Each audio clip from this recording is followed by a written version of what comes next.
Okay, I've hit record again. Now that All everybody's right. functioning again for some reason, All right. so we will vamp again, Let's and then we'll go see. back to the script again. Let's That's see fair. who else falls off the call. I don't. It'll be fun. There was a question earlier in the chat that I did not get a chance to answer, and that was how is Dr. Mrs. Dr. Cluze? And she is well. Thank you for asking. She is not here tonight, but she is well. Yeah, I was Actually, no, hoping you she guys is would get to awesome. meet Renee, but she is currently asleep on the couch. I respect that. Fair. That's a Sleeping through the show worthwhile is use of probably time. the best move. Yeah, when I went out to Oh, pee before I made it so they could see us and hear us, I ran out and went and she was. I went never mind then. God, I'm maximizing this moray. This is all over the place. yeah, it's pretty impressive actually. I picked the perfect shirt to ruin video. Whoa, And whoa, why? Thank you whoa. about the goatee. I had it for a while, then I shaved it all off, then I grew it back again, and so here it is. You see, this is Cluze, who was thrown into a worse parallel universe than the one that he came from, and now he's here with us. This is a much worse Yeah, timeline than where you came from. this is definitely a worse timeline than where I came from. My understanding is that So you're from the timeline where Heroes only got one season, but Firefly got six. That sounds awful. I have a crazy surprise for you guys. I actually have some magic cards with me. Okay. There are 5 of them. They are from a recent set. Would anyone care to guess what magic cards I'm holding? Apologies that they're in blue sleeves. Are they That's are not they my all fault. mountains? That's how they came to me. They are not all mountains. Oh, okay. They are Are How they not all all many are burn mountains at mountains? all. spells? They are not all burn spells either. Oh, okay. Let me do a quick It's intro for the islands. I need let you to boot somebody from the chat. oh, random KO. All right, you're out. Let me do a quick Six intro for the audio islands. version of this in case I do an audio version of Oh, this. sure. Yeah, yeah. You're gonna get around to editing the show? What? No, I don't edit. I just rip out the audio and post it. Like I You rip heard out it the here audio first, folks. like I Chewie does used to not do for edit. Monday Night Magic. I rip out the audio. I Yeah, didn't edit. I do a noise removal. I run it through Levelator, and then I do a silence truncation, and All that's right. done. So Is hello, there or is there? Oh, sorry. Go ahead. hello, hello everyone listening to this. This is not an episode of the Manapool, even though I will probably put it on the Manapool feed. This is not Monday Night Magic because we stopped doing that, and apparently that other guy picked it up and it's still going. Do you believe that? Actually, no, I do not. Yeah, No, he actually no, I stuck don't. with it for more than like 3 months. That's crazy. Link or it didn't happen. I just looked it up yesterday. Okay. How are we But doing? anyway, hello, I'm Chewie. As you can see or hear, I'm here with Squee Hi. and Cluze. Good evening, everyone. I would post this to the Monday Night Magic feed, but MTG Cast is no more. So Yep. Yeah. Rest in peace. I downloaded the entirety of Monday Night Magic that was available, but I have no idea what to do with it. Yes, Clues? I was just reminded of something. You said you downloaded the entirety of the archive there. If anyone out there has any Kindle books in their Kindle library on the Amazons, you've got like 5, maybe 6 days to download those to your computer before they won't let you download them to your computer anymore. You can only load them through onto a device or in the Kindle app. You can't download them from the website from Amazon itself anymore. They're turning that off because they're Amazon and they hate you. Not you specifically. I believe they hate all life. I'm not sure, but The I just important thought thing I'd is that they're driving let people you to know. piracy, and those are skills that will last you a lifetime. It's They true. are. They are. I'm So hey, just before the intro, I was mentioning I have these 5 magic cards here, and we were trying to guess what they were. They are from a recent set. I do not believe they are from Bloomborough. They are not. I think I know which set symbol this is, but I'm not 100% sure. I don't know what any of the recent sets are. I have I not don't played Is actually that a care. Magic. Twinkie? Yeah, are there goblins? It is not. It is not goblins. And yes, I'm eating a Twinkie because I bought Twinkies. Did you guys know Twinkies are gross now? Now, Yeah, that's why I haven't bought a Twinkie lately. Yeah, I bought a pack of Twinkies or a box of Twinkies because they were on sale. I was like, oh sweet Twinkies! I haven't had Twinkies in forever. I used to love Twinkies. I don't anymore, but I gotta eat them because I've got them, and I'm not gonna throw them away. So Hmm. we don't No, know, it is Cluze. not What is it? the Travel Master from Ether Drift. Well, we were doing like questions so you can guess. Maybe you'll like you could maybe guess what kind of card type it is or what color it is. Are they Huh? all right, I'll red? tell you what, Clues. I'm going to ask you Yeah. one question. Yeah, Are hit they me. from a normal thing or from a weird limited thing? Because if it's the latter, I'm just going to start naming random properties, and you can tell me if Magic has done them yet. They are from a normal thing. Okay, fair enough. Yeah, I try not to reward the secret layers because I don't think they should exist, and I kind of hate them, which makes me sad because some of those cards are pretty sweet. They are white. Random Keho. All 5 of these cards are white. Color shifted. Are they Lightning bolt? supremacist? Color shifted lightning. Yeah, it's right. No, it's not color shifted lightning bolt. Okay. Not Toilet novice soldier. instructor. No. Toilet soldier? Is that a thing? The porcelain legionnaire.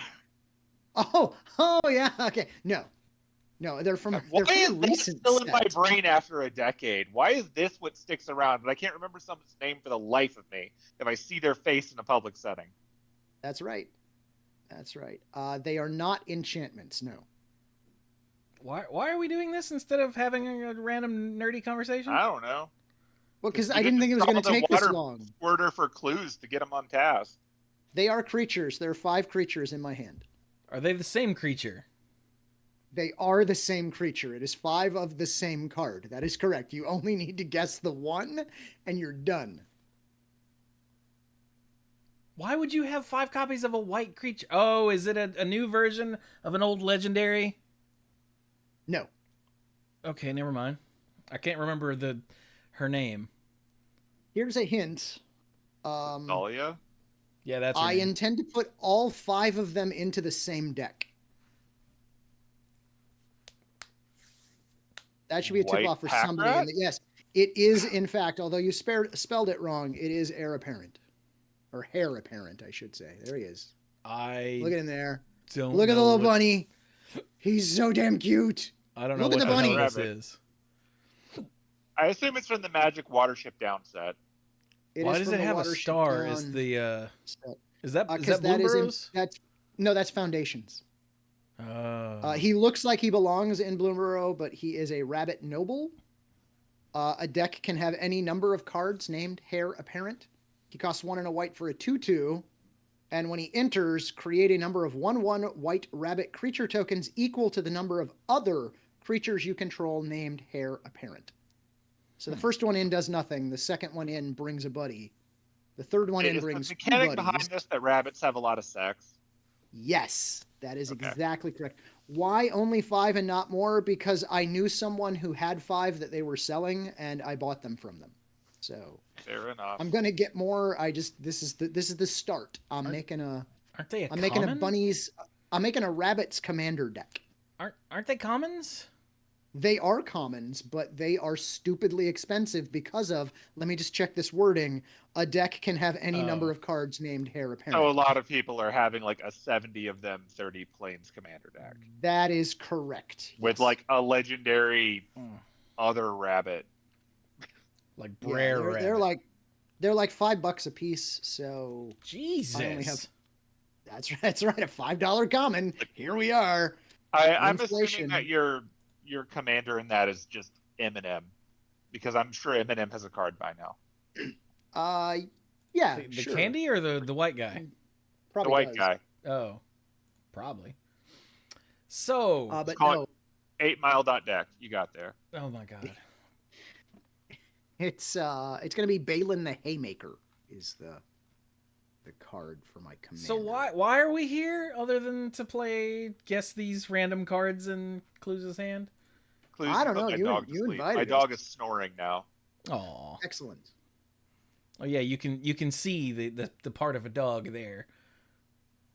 Aw, I'm gonna die. Yeah. Uh, Yeah, we're here because the world sucks and we want to talk about other stuff. yeah. We do. We still have the same group chat in Google Chat or Gmail or whatever it is that we had, for all those years we were doing Monday Night Magic, and we will still, say hi or post things or share nonsense with each other, whatever, on a fairly frequent basis still. And about every 3 weeks or month or two, I'll be like, hey, we should do what we're doing right now. And they'll both go, yeah. And then we don't. This time we did it. And then And Bill then- last week was like, I'm losing my mind. Let's get together and talk so I don't kill everybody I've ever known. And I was like, yeah. That's how that works. Gotta Let's- set that ultimatum. Let's do that. So here we are. Yeah, I've been getting back into prioritizing doing stuff for fun after a few years of being responsible. So, playing video games, watching stuff again, all the hits. And then I'm like, I'd like to talk to people about some of this stuff. So here we are. How about you, Cluze? Well, I have actually since, let's say, December, mostly been doing the opposite, which is not doing things for fun and throwing myself into work instead to try and distract myself from all of it. Yeah. So I've been wildly productive at work, which is really weird. Nice. It's not gonna last. It No never way does. that's gonna last. Yeah. Yeah. I've been work productive and life productive and all that for a bit, and now I'm just like, you know what? I bought Final Fantasy VII Rebirth when it came out a year ago, and I didn't play it much at all. And now that the PC version's come out, I'm like, all right, I'm back to playing it on the PlayStation before the PC people spoil stuff for me. So, And they will. probably. Hmm. But I've made it a year without being spoiled, so that's nice. Yeah. So if anyone I- in chat spoils it, I will kill you Everybody dies. eventually. Ow. I've yeah, I got the Steam Deck for Christmas Yeah. from the parents after hinting. I use the word hinting, but after saying I want a Steam Deck for Christmas for the last, I don't know, Ever. yeah, like year and a half. Yeah. And So let's pretend for just a moment that I don't really know what the hell that is. oh, What it is that? a portable PC that you can play Steam on. It's a Switch that has your Steam library on it. Yeah. Okay. It runs on And Linux. has the Cluze. hardware to actually do it. All right. I'm gonna choose to believe that it looks just like an Atari Jaguar. It's not far off, yeah. Excellent. Hey, the Cardboard Samurai with a 47-month resub. There was a resub earlier. It was Pinball. I don't remember. 77 months. Holy crap. Yeah. Thank you both. Hey, I'm glad people are digging the goatee. I like it myself. Yeah, looks good. But so yeah, the Steam Deck is like Bill said. It's essentially a Switch. Handheld PC gaming is like the next big thing. Yeah. Once the Steam Deck, I don't know if the Steam Deck was first, but Steam Deck was biggest. And then they had an OLED version. And I've been Introducing dying. Steam Deck OLED. Look at that. Yeah, I've been dying to get one because you can get a dock and plug it into your TV and then plug a controller into that and play it on your television, which is what I've been doing. You know, it kind of does look like an Atari Jaguar, or at least what I remember an Atari Jaguar looking like. Yeah, that's why I said it's not far off. By the way, pretty appealing apologies to if buy my a keyboard is handheld. too clicky. Like buying a handheld that you happen to already own thousands of games for because of Steam sales over the years Yeah. probably helps. It's brilliant. Like, I have a Switch. I got like 7 games for it. I don't ever play. Yeah. And You find yourself sitting around one day and think, man, I want to play Trine. And now you can. Wait a minute. Was it not the Jaguar? no, the Lynx is what you're thinking. Atari Lynx. Lynx. Yeah. Oh, Sorry. cat. I knew that in my head and didn't say it out loud. It's a different OS 10. Yeah. Different cat. Yeah. But yeah, Cluze, you'd like the Steam Deck. It runs on Linux. Yeah, I like that. Yeah. Can I get root access? Probably. Probably, yeah. I don't know that they'd What? stop you. Like, Ooh, people I could have play hacked Stardew it to Valley on install this. Windows on it. That's a bad choice. The It 1 seems terabyte like it. OLED is $650. That's a lot of dollars. What about the Sega Nomad? You go to hell. Sega Nomad, if you want your handheld game system to have a 20-minute battery life. I am kind of the mindset that the Sega Game Gear was actually a Captain Planet and Billet plot to just deplete the world's battery supply. Like, if it had color and it was before the Game Boy Color, it was probably designed to drain AA's. All right, can the control sticks be replaced if they start to drift? Or are On you the just Sega bummed? Nomad? No, yes, on the Sega Nomad. What are we talking There's only 2 left, Hold so you on, better enjoy them. let me bring up eBay. Oh, God. Actually, So- I recently bought something off of eBay. Hey, me too. I got it was not a Renee's not Sega Christmas Nomad. present off of eBay.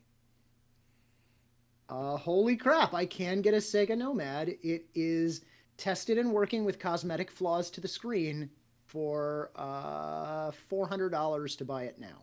Phew. $400. Totally Like, If I you want think I can- extra joysticks, you better buy 2 Clues. I can buy the LCD version of the Steam Deck for that. Yeah. I mean, I'd want the OLED, but still. So what I've been playing primarily on the Steam Deck is Yakuza 0, because I've been listening to I've been listening to the Kane and Rents podcast for years now, and some of the people on that have a secondary show called Character Issues, and they just randomly will go off on how great the Yakuza series is. And finally I was like, all right, you know what? I'm gonna do it. And I've been collecting them on like ridiculous sales. I've gotten each game in the series for like, $4 to $6 to $7. Yeah. And I'm like, all right, but I never had time to play them because I was Yeah. like, do I want to stream this? It's a massive game. I don't think I want to stream it. I got a Steam Deck now. Screw it. I'll play it out there. And Yeah. it is bizarre. That's my understanding of the franchise. Like, the actual story of the game is like serious as a heart attack. Japanese mafia betrayal and honor and Yeah.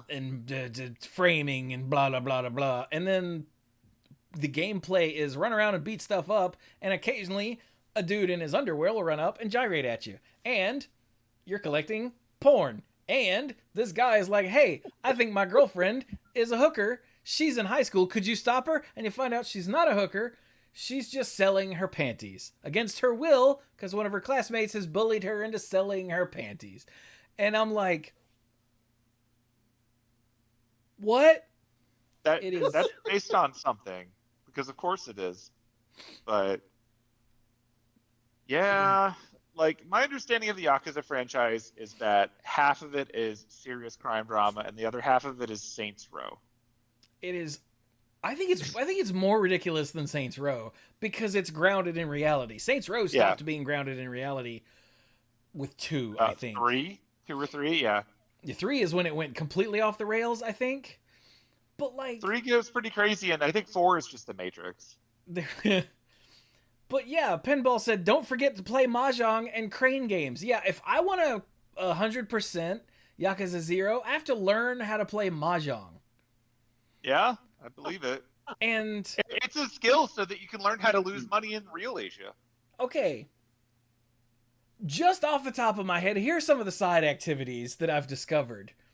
All right. There, in the homeless park, there are 4 or 5 different Japanese dice and card / tile games Okay.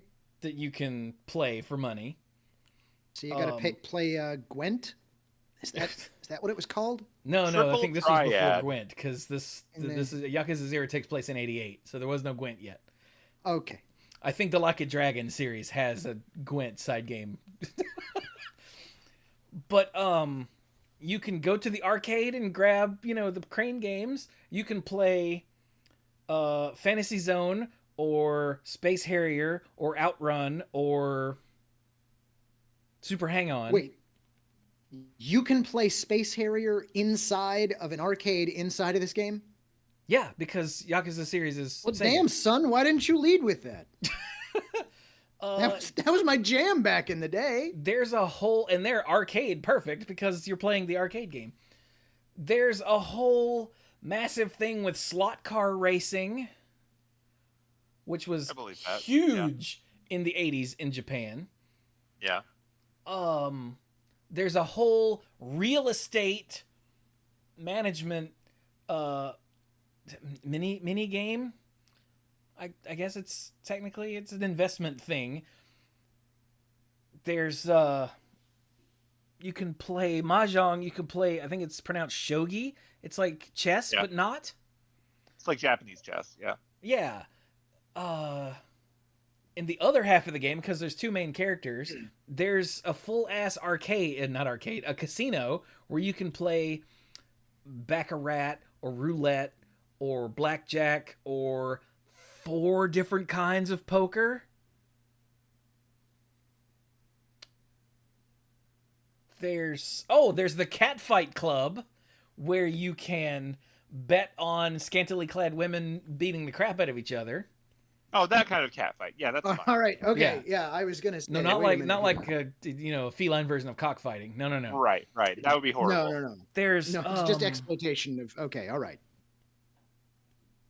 Oh, there's the telephone club, where because that was a thing apparently in the 80s in Japan, I guess.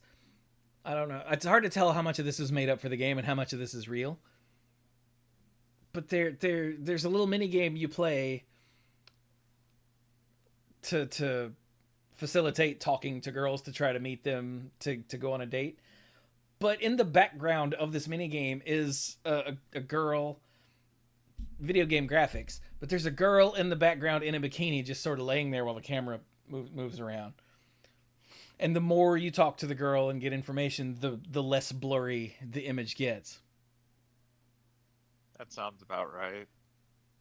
And let's see, what else? There's you can run a hostess club in the other main character in Majima's side, which is actually really cool. I thought it would be super pervy, but it's not.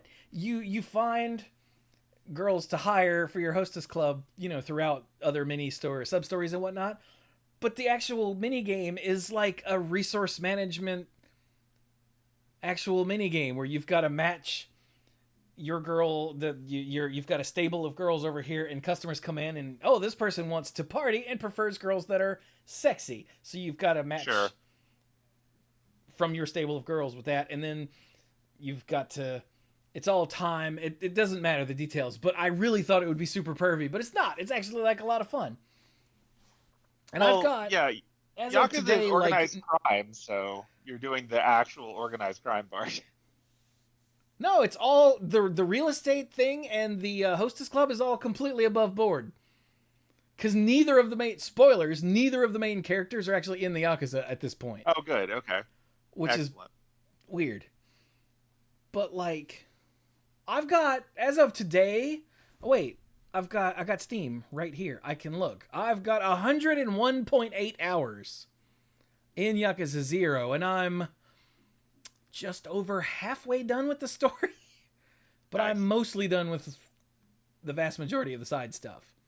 So, yeah, I think I just passed 100 hours on 7 Rebirth myself because I'm one of those people who won't leave an area until I've done everything in it. And Final Fantasy VII Rebirth is a massive collection of mini games that happens to have a Final Fantasy VII game in it. That's what I feel like the Yakuza series is. Yeah. It's actually kind of reaching the point now where I'm like, I wish I had the discipline to just play the story, but I don't. So I'm like, I want to advance the plot. Anyway, what random thing do you need, townsperson? Oh, you lost 4 chickens. I'm going to go find 4 chickens for you. I'll do that on my way to save the world. Guess that's what I'll do for the next hour. Because it feels to me like Square Enix decided that they wanted to give as many of their developer friends as possible a credit in this game. So they just sent the Final Fantasy VII Remake Rebirth assets out to every developer they knew and told them to make a mini game, and then they just put it in. Anywhere. Period. Whatever. They're everywhere. The controls are not consistent between them. A lot of it is garbage. I recently did the minigame that everyone warned me for the last year was going to suck. And they were right. Does it involve Did. chocobos? It did. Yeah, I've heard the chocobos. Oh, that was from you. Never mind. Yeah, that was me. Yeah, I was complaining about that. It's not as bad as people told me, but it's still stupid. It's what happens when you decide that the motion control and the camera control are the same stick. So, Oh, hell no. You're trying to do one of those games where you have to go through the rings in order and all of that stuff, but you practically can't see because if you turn to look, you're going to miss it. And my understanding is they did not fix that for the PC release. So, Great. Yeah, you pretty much build muscle memory for the entire course because you practically can't look at it. Loving the game, but there's a lot of moments where it's like, this didn't have to be this way. Could have done better at that. But, yeah. Still, video games are fun. I like those. Like, I do not have a Steam Deck, but I like the idea that if I bought one, I would have not only my library of a bajillion games, but if I wanted more games, Steam games are cheap. Like, I could just pull it up and grab a game for like $5 and entertain myself for an hour or two or whatever on an indie game. You can also wherever I want to go. You can also install a bunch of emulators on it and play all of your old emulated games on your TV without Which is nice. Too much hassle, from what I understand. I don't have a micro SD card or micro SD card thing, so I can use it, put it into my computer somehow. So I have to buy both of those things, which is why I haven't done that yet. Yeah. Because I'm like, oh, do I have like an extra $100 to spend? No? Never mind. Now, I appreciate that we're at a place where connectivity isn't just evil. There's actually some positive uses for it. It's also evil. But... Look at Cluze wrote stuff down. Micro SD cards are cheap if you want small ones. I want enough to have all of my stuff. So I looked, and they're not that cheap. Well, wait a minute. Can I stick a micro SD card in the Steam Deck thing? Yeah. Okay, because they got the 512 and they got the 1 terabyte, and I didn't know if I had to buy the 1 terabyte or I'm screwed. Oh no, you can use it as extra storage. Huh. Neat. So I could get away with the 512 one. That's nice. That's $100 cheaper. I can put that $100 towards a docking station. Why am I trying to buy a Steam Deck? I don't know. I think it's peer pressure. Do I get a referral bonus if you do that? I don't think I do. Riddle me this. Like way back in the day when I was a PC gamer, I was long ago. I had a Steam account. I don't know if I can still recover that bastard, but I had a Steam account. And I owned, I think it was the Half-Life games, and let's say Portal 1, but not Portal 2. You, by virtue of having a Steam account, have at least 12 copies of Portal 1. Because every time you open it, they'll give you another one. Can I, buy myself a Steam Deck and then replay Half-Life and Portal? Can I do that? Yeah. Well, inevitably. I don't know. Let me look. because I thought I was going to have to like dig out my PS3 where I had the orange box on disc that had Half-Life, Half-Life 2, and Portal. Half-Life is Steam Deck verified. Half-Life 2 is almost certainly Steam Deck verified. Yeah. Not that means Maybe I'm anything. gonna have The to do Proton this. DB ratings Yeah. are much better, but So, Judge Infamous in the chat asks, "How goes the Destiny?" I kicked that habit. hey! I'm clean, baby. I'm proud of you, Have been for some time now, despite the Cluze, best I efforts of some of trust my you, students. but show me your arm. I need to see if there's any Destiny tracks on your arm. What what you need to see is my PS5 where I deleted Destiny 2 because I needed space for something else. I'm proud of you. But I did. I stopped playing Destiny because it was a second job, and I didn't need a second job. It was So- too much of a grind. When you say you needed could not space keep for up. something else, yeah, what is Yeah. something Destiny else? 3. Helldivers 2. Destiny 2.5, Oh. episode 2. Somehow I figured it was going to be Helldivers. Yeah, it was Helldivers 2. Squanto although bought me Helldivers I have not on, played on in Steam, months. and we attempted to play. The plan was to stream me trying Helldivers 2 because it was all the rage. I was going to play with Yeah. Squanto. I got started. Squanto disappeared. I played like a couple of missions, and I was like, okay, this isn't fun. Then Yeah. we hopped on and played one together, but he wasn't on the voice chat for some reason. Yeah, that's no fun. And That then sounds like all of my memories of trying to play games with him. yeah, and then like he just ran ahead, did the thing, and then we were done. And we waited for the extract, and I didn't know how to re-raise him. So when he got murdered, I just waited for the extraction and left. And I was like, "This isn't fun." And I got him a refund because I did not enjoy that in the slightest. So I found that it had a pretty steep learning curve, but once you got over the learning curve, it is big dumb fun, and it's over the top and it's stupid and it is sometimes it's just exactly what I'm looking for. I have not played it, but I've seen some of the promotional materials for it that were very much in the movie version of Starship Troopers vibes. Oh yeah, And Yes, I appreciate very much that. so. Yeah, it is so over the top with the stuff that's in it. Like there are of course people online who Don't take get it it. very seriously and don't get the joke. They don't get Yeah. that they're the joke, right? They never and do. You're like, how can you possibly not realize that you're the joke? And it's always hilarious when they finally realize it and they're like, oh my god, they've gotten so like this critical game of is all this. woke. No, they were doing it the whole time, like the whole time. I felt that way when Bioshock Infinite came out. And Yeah. a lot of people did not understand that it was taking a shot at crazy jingoist American exceptionalism. And they were just all in on it. They're like, this is the best thing ever. Like, yeah. A lot of things aren't as surprising as they should be now. Here we Yeah. are. Hey, I wrote down a couple of things. Yes, 'cause I saw as you have were a couple talking, of things. I didn't want to interrupt the flow, but I didn't want to, lose these thoughts. Yeah. So earlier I was listening to The Touch, like while you were talking, because As I, you I do. saw that. Yeah. it made the show better. Honestly, it was great just to have it down, low volume in the background, listen to you, and Well, yeah. The Driven touch along in to the the- background makes touch. literally everything better. it really does. It really Mhm. does. I think the next time I go to the dentist, I'm taking headphones.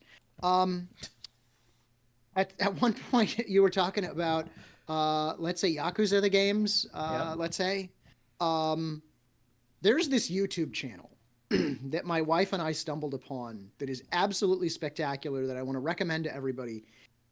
It's called Travel Geek, and it's this guy who lives in Japan who takes the train places. He never talks. You almost never see him. It's just like him filming stuff, like taking the Shinkansen out to Sure. some place or taking some weird, like 3 different trains to make it back to some other place. And he just does everything in subtitles. So he just narrates what's going on in subtitles. And so it's like, now I'm staying at a capsule hotel, and he describes what it costs and what kind of amenities they have, and shows off the manga collection that they have there at the capsule hotel. And it's fantastic. So it's very, very soothing, very relaxing. And if you'd like to know what it's like to travel in Japan, there you go. Travel Geek. He's great. Clues. Has this person gone into a game center? Maybe? Because when I went into one in Osaka, I'd Mm-hmm. never been in one before. I knew they were a big deal. Like game centers are like super intense, like multi-story arcades. Yeah. And so I went in one and it was crazy. Like it was a lot going on. So I pulled out my phone and just started doing a video recording while I was walking around because I wanted someone to see how like almost Las Vegas-y it is and sensory overload for parts of this thing. And it's just like it's crazy. You can't tell from pictures. And while I'm walking around with my phone out for that, someone who worked there walked up to me and told me I can't record there and did not leave until I deleted the video from my phone. Wow. It's a big social faux pas to record people when they're in a gaming environment because it's supposed to be their escapism from responsibility. And if someone's recording you and posting it to the internet, you don't get that. So I'm very curious if the person that you're following has found a way to do that because I have no videos of that experience, obviously. But if they've maybe found a place that's okay with that, I would be fascinated to see it. Yeah, I don't know that they've ever gone into game center. I know they've gone into God, what are they called? Like there's a specific name for the kind of place where you can like rent a room for that. It's got like a TV and a gaming console. Gaming and, brothel. It's not a brothel. It's not a gaming brothel. It's Damn. like an internet hotel, for lack of a better word. Oh, yeah. Yeah. Um, Yeah, it's like a personal internet cafe. yeah. Where instead of like having a computer like at a desk back in the day, back before we all had smartphones, there used to be these things called internet cafes where they had Still computers exist, that you Cluze. could rent for a period of time. They still have those. There's one down the street from my house. You're kidding. No, there's several in this area. How There is are it a still lot in of. business? I'm so confused. I think they're in business because you send your teenagers there. Or you Oh, drop off your kid with a computer for a few hours and you don't have to deal with them and you don't have to buy I them a current computer. I thought that was college, but okay. No, that costs way more. I see. I see. But while I we're think while people I was drop their thinking kids about off there to play Minecraft or whatever. yeah, Minecraft. I should play some more Minecraft. That's Yeah, what good Pinball's call. doing right now. Um, Punch while I was trees. thinking about YouTube channels, and earlier we were talking about magic, you guys remember Marshall Sutcliffe? Yeah. Yeah. Did you know that he has another hobby outside of Yeah. magic, Watch and that repair. is Yeah. restoring wristwatches? Yeah. And so if Not you've know that. never watched Wristwatch Revival, that's his channel on YouTube. It's incredibly soothing to have that just like on in the background to hear Marshall narrating Marshall fixing watches. Fair enough. Yeah. If So I had any definitely use for check that Marshall, out. I probably would have done that, but I don't. So I haven't. Okay, that's fair. I don't have anything against Marshall, and he's got a fairly soothing voice. He's got a good internet voice. He right? does. Yeah. Yeah. I have not paid attention to anything with magic or the magic community in so long. Like it kind of got easier when Twitter collapsed on itself into a singularity of suck. Yeah. And I kind of just haven't really looked at any of this stuff. So I have no idea what's going on with any of them. Did any magic personalities come out as a cannibal yet? If they did, it was Sam Black, Okay. and he's I can see espousing that. all of the reasons to eat people. Okay. And then there's I like believe it. LSV behind him going like, well, I don't eat people, but you know, if he wants to eat people. I can see that. I could absolutely see that. Okay. So, Bill, Yeah. can we get a small Japanese Tactical lesson from you nuke? real quick? Possibly. Because I'm playing all of these Yakuza games, I need to know the Japanese like honorifics system. Oh, taco? Oh, No, you mean like like- the sans and whatnot? San, Kun, Chan, all of that. What? Yeah. Can you give me a Sure. quick rundown of what these mean? Like, All I right. figured out that san is like Mr. or Sir. Yeah. So these are going to And be super simplified. There's more context, but just to not nerd you extremely. good. San is just a basic honorific for Mr., Mrs. Like this is like what you would just say when you don't know someone super well, or you're just trying to show the level of professional courtesy. Okay. San is not uncommon for that. Yeah. Kun usually implies someone a little bit under you, like someone you're junior. It's commonly used for boys that are growing up.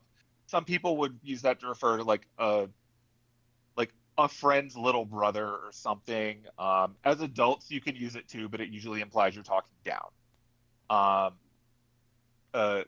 Chan or Chan, depending on how weeb the person's saying it um, is usually referring to something cute. It's commonly used for children, pets, mascots, whatever.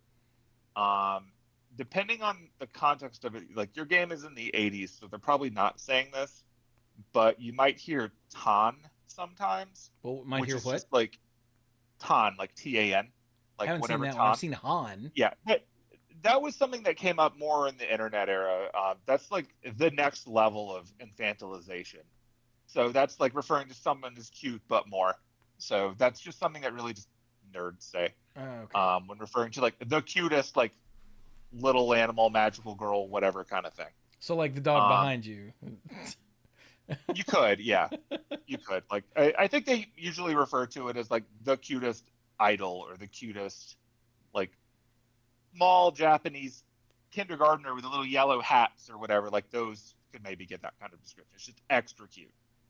Sama is a term of respect, which you would usually use to refer to like a doctor, a higher ranking politician, Hmm. like someone above you. Like Sama is for people that are bigger or above you. Weird. It's I important. haven't seen that one, even though I've been talking to characters that are like that. Okay. Hmm. It like all of this, like there's more context. There's also a lot of regional Yeah. stuff. Are there any of them that you've encountered that you have Like more what? questions about? What's Han? Han? Um, I think that's similar to Sama, but I That's the think that's vibe I've more gotten. Yeah. regional.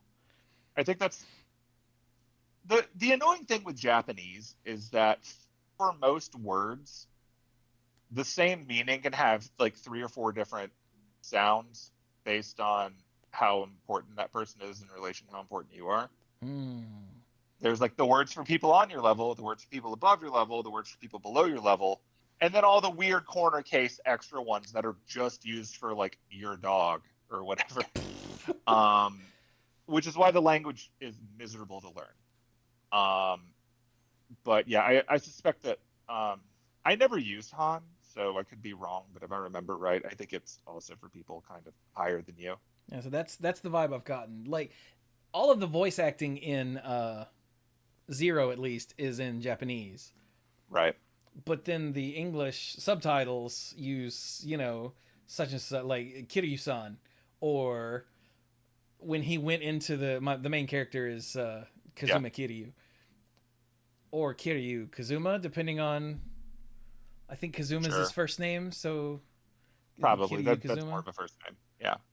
But they say it out loud one way, and then it's written either way, and it's confusing as hell when trying to figure out if Right. it's Majima Goro or Goro Majima.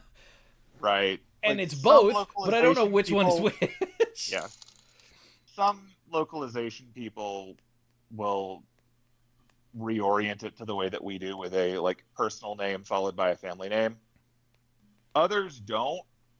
That's been a problem in the anime community for Yeah. fan subs forever. That's a problem with localization a lot of the time. Ouch. It's led to a lot of confusion about what characters' names are Yeah. at various So points. like most people refer to him as Kiryu-san, and I'm like, okay, so that's like Mr. Kiryu, got it. But when he went into the slot car place, the guy there, Pocket Circuit Fighter, dressed up in his plastic Pocket Circuit racer outfit. Yeah. Would you believe that this character, the first big revelation you have about this character is he's still a virgin, and I was like, no. he he says, what's your name? And he's like, Kiryu. He's like, what's your full name? And he's like, Kiryu Kazuma. He's like, Kazuma-kun. And Kiryu's like, no. He's Okay. like, no, From no. the We keep chat, things informal around here. It's like, that's just how it is. And Kiryu's like, fair enough. oh, all right then. I guess I'll be Kazuma-kun. I'm like, Yeah. I need more detail on this. Yeah. I think I got the Yeah, vibe, Kun is and less from what you've told formal. me, I've Yeah. got it. Yeah. Correction from the chat, specifying that Han is the Kansai dialect version of San. I believe that completely. My teachers did not teach us Kansai dialect because if you're learning Japanese in America, you're probably getting the Tokyo dialect of everything. So, which is like learning London proper and then wandering somewhere and hearing Cockney and not knowing what to do. So, That's fair. but I would absolutely believe that. Yeah. Oh God. Cluze. Stop pasting things. Cluze is yeah. posting from Wikipedia. Oh God. Yeah. Hey, somebody else linked to the Wikipedia. I just followed the link, man, and I just liked that there are baby talk versions of the baby talk versions of honorifics, and that's I'm great. sure there are. Yep. Oh God. Yeah. They like to use the sound to make things smaller. The chan is like chan to san, chama to sama, whatever. And then, like you said, even more baby with the tan version because Japan is all about making things cuter so that they're more marketable, and they will even make their own marketing cute things even cuter and more marketable by making them more baby talk. I'm sure there Hello will be a Kitty level is not a beyond cat. that. Nice. Well, thank you for that quick rundown. It sounds like I had it all basically Yeah. right. Yeah, it's actually really weird when I watch things that, like, when you watch things that are like American made, but they have people speaking Japanese and they throw subtitles in on, because like TV likes to do that. Like someone's like, I learned Japanese and I'm gonna use it. Whether you're watching Daredevil or Heroes or whatever, we're gonna use it somewhere. And you get information about people when you hear those suffixes, but they never really localize it. Or if they do, it's really awkward when they localize it because they're like, how do we communicate different levels of socialization or society? And it's like, in order to do that as a proper localization, it comes off as weird because we don't do that here. Like, you could say Mr. or not, but sometimes, like in especially older anime dubs, they'll be like, oh, this is little blank, as if little is something that you would say in front of someone's name because they're younger than you. Yeah. Like, oh, good, it's little Derek. Like, no, that's weird. You don't generally say that just because Derek is 10. Like, the nature of localization is you're going to lose something somewhere. That's often what Japanese loses. It's the same way it's weird how in Japanese, they'll use the words for like brother and sister a lot when they're not referring to their relatives. It's just similarly like Hulk oh, Hogan. you're someone, huh? Like Hulk yes, Hogan. actually, it's very much like Hulk Hogan. Just referring to someone as brother, absolutely. That just means that like you're considered peers and you are the appropriate gender and you're just saying hi or whatever. Like that's just all it is.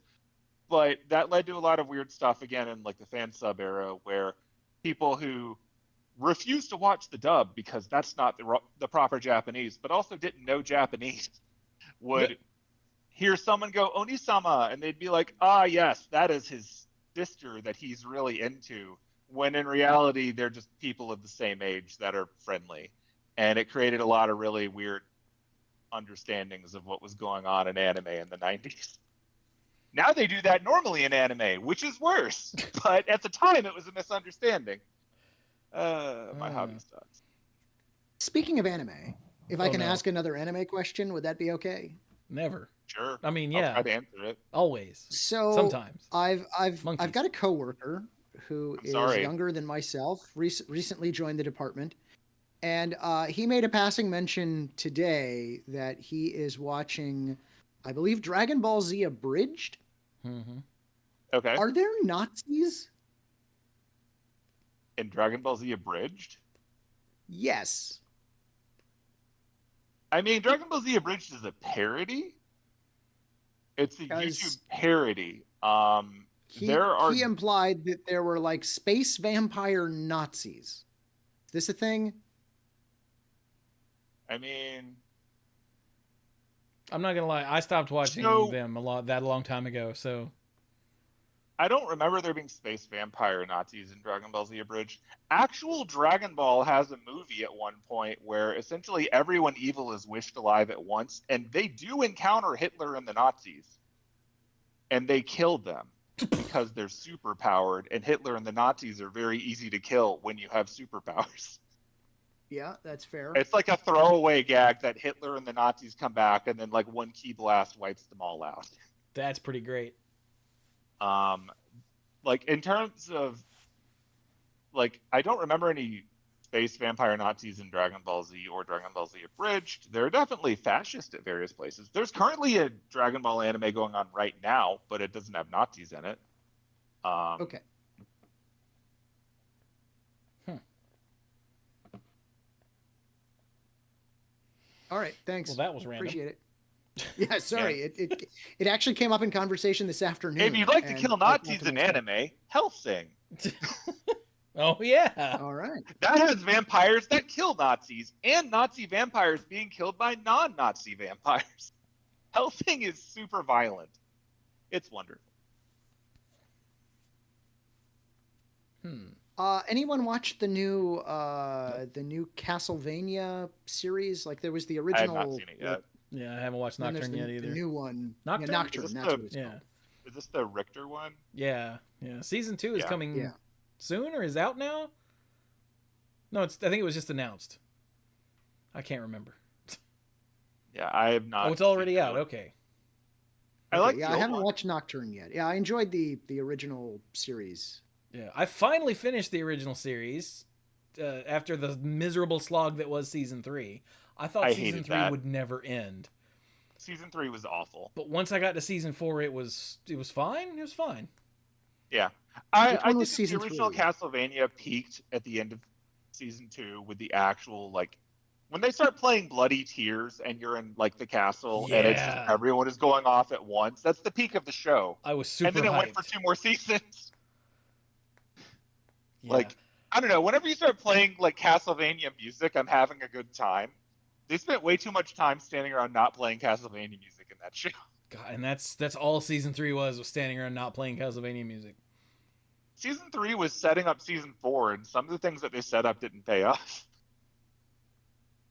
Yeah. Oh, okay. I did like the very first episode of season 3 though, because it was pretty hilarious when Alucard was losing his mind and made the little dolls. Yeah, that was something. pretty good. That Yeah.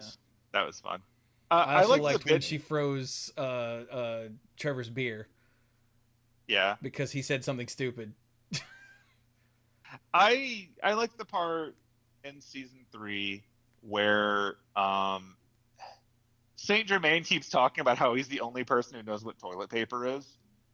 Specifically because this came out at the point in time when in the real world, God help you if you needed toilet paper and didn't have it because of the shortage. Oh. So the internet had a lot of fun with this man knows what toilet paper is. Get him to talk.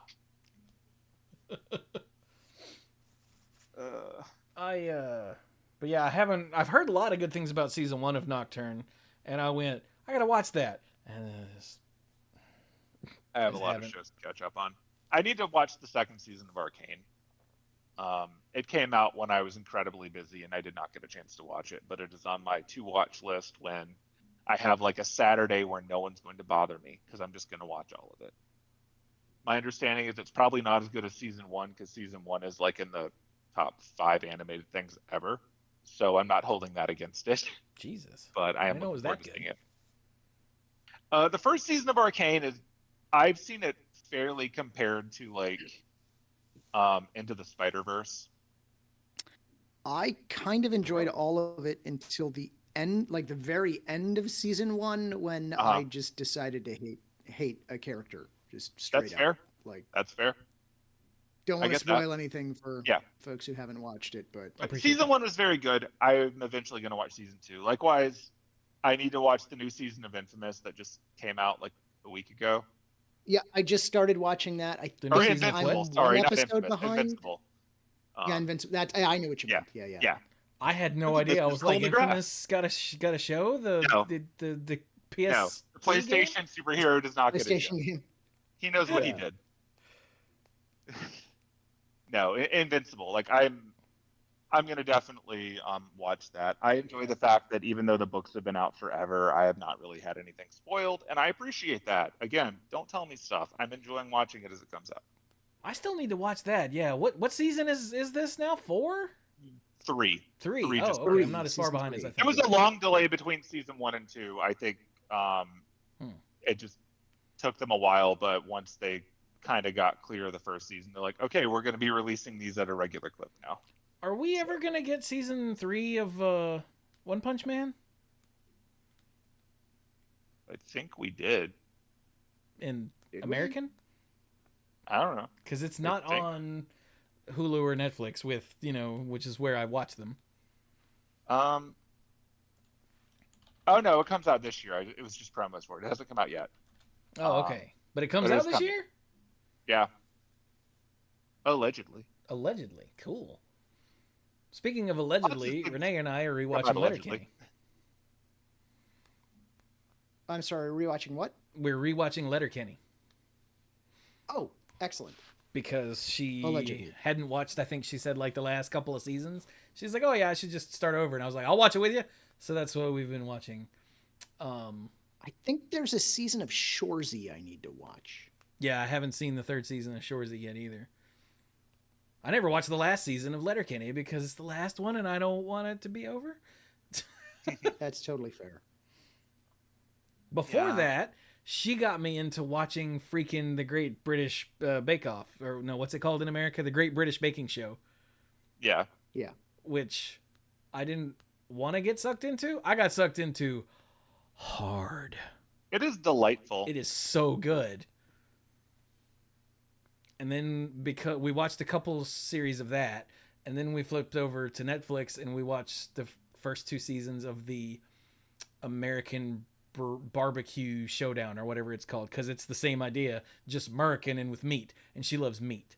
So I haven't really watched any of those in a while, but I did enjoy Nailed It for a little bit. Specifically when the premise is we're doing British Bake Off, but with people who don't know how to cook at all, and then we give them absolutely unreasonable challenges and we distract them while they try to work. That's very entertaining for me. huh. You've reminded me of another YouTube channel. I've been watching a lot of YouTube lately. Tasting History. It's this guy who That is takes like so weird. recipes from like an ancient, like he just pick a thing and he tries to remake it. Tells you a little bit about the history about it. It's a great show. Has he Does he eat recently had mummies? like an explosion in popularity? Because I Mike don't know. brought him up at the end of last week's episode of The Manapool, just out of the blue. He's like, yeah, Ashley and I have been watching Tasting History. And I was like, oh, that sounds cool. Yeah. And now you've just brought him up, and that's It weird. to me. probably hit critical mass in the algorithm. He's highly entertaining. That's what I've heard. Yeah, I watched his the most recent thing he posted was a short of him reading like thirst reviews, and I was like, Yes. all right, yeah, he is very dreamy, and I kind of want to have his babies and eat his food. Yeah. Like, let me know if he ever actually tries to like eat a mummy, because we've lost a depressing number of mummies in history to people eating them, and I'm very curious to see what the big deal is. You're serious, aren't you? Yes. Yeah, that is the thing that happened. There's a reason that I think Futurama had a joke where they were eating mummies. Because I remember the professor gave somebody one that was teriyaki flavored. Yes. Okay.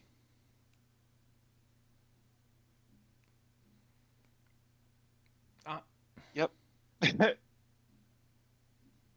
That's history. Cooking shows are never something that I want to watch, really. But if someone else is watching, back when I used to go visit my favorite lesbians all the time, I watched a lot of Chopped because they loved Yeah. Chopped. And so, that's what we would do when we were sitting around not doing other things, is watch Chopped. And I fell into Chopped hard, but then when I came home, I didn't watch Chopped by myself. Right. And baking shows the same way. Like if Renee wasn't watching it, I wouldn't watch it. But once we get started on well, in this country, a season, then I'm like, we're gonna watch the next episode. We only got 2 left. She's like, They're, yeah, they're very binge friendly. Um, I remember when this is forever ago, but when I had an apartment and my at the time girlfriend moved in, she didn't have cable before, so she found Food Network and decided she was watching Food Network, and so in the background, whenever we weren't expressly doing something else, it was Good Eats with Out and Brown. mm-hmm. It was like American Iron Chef.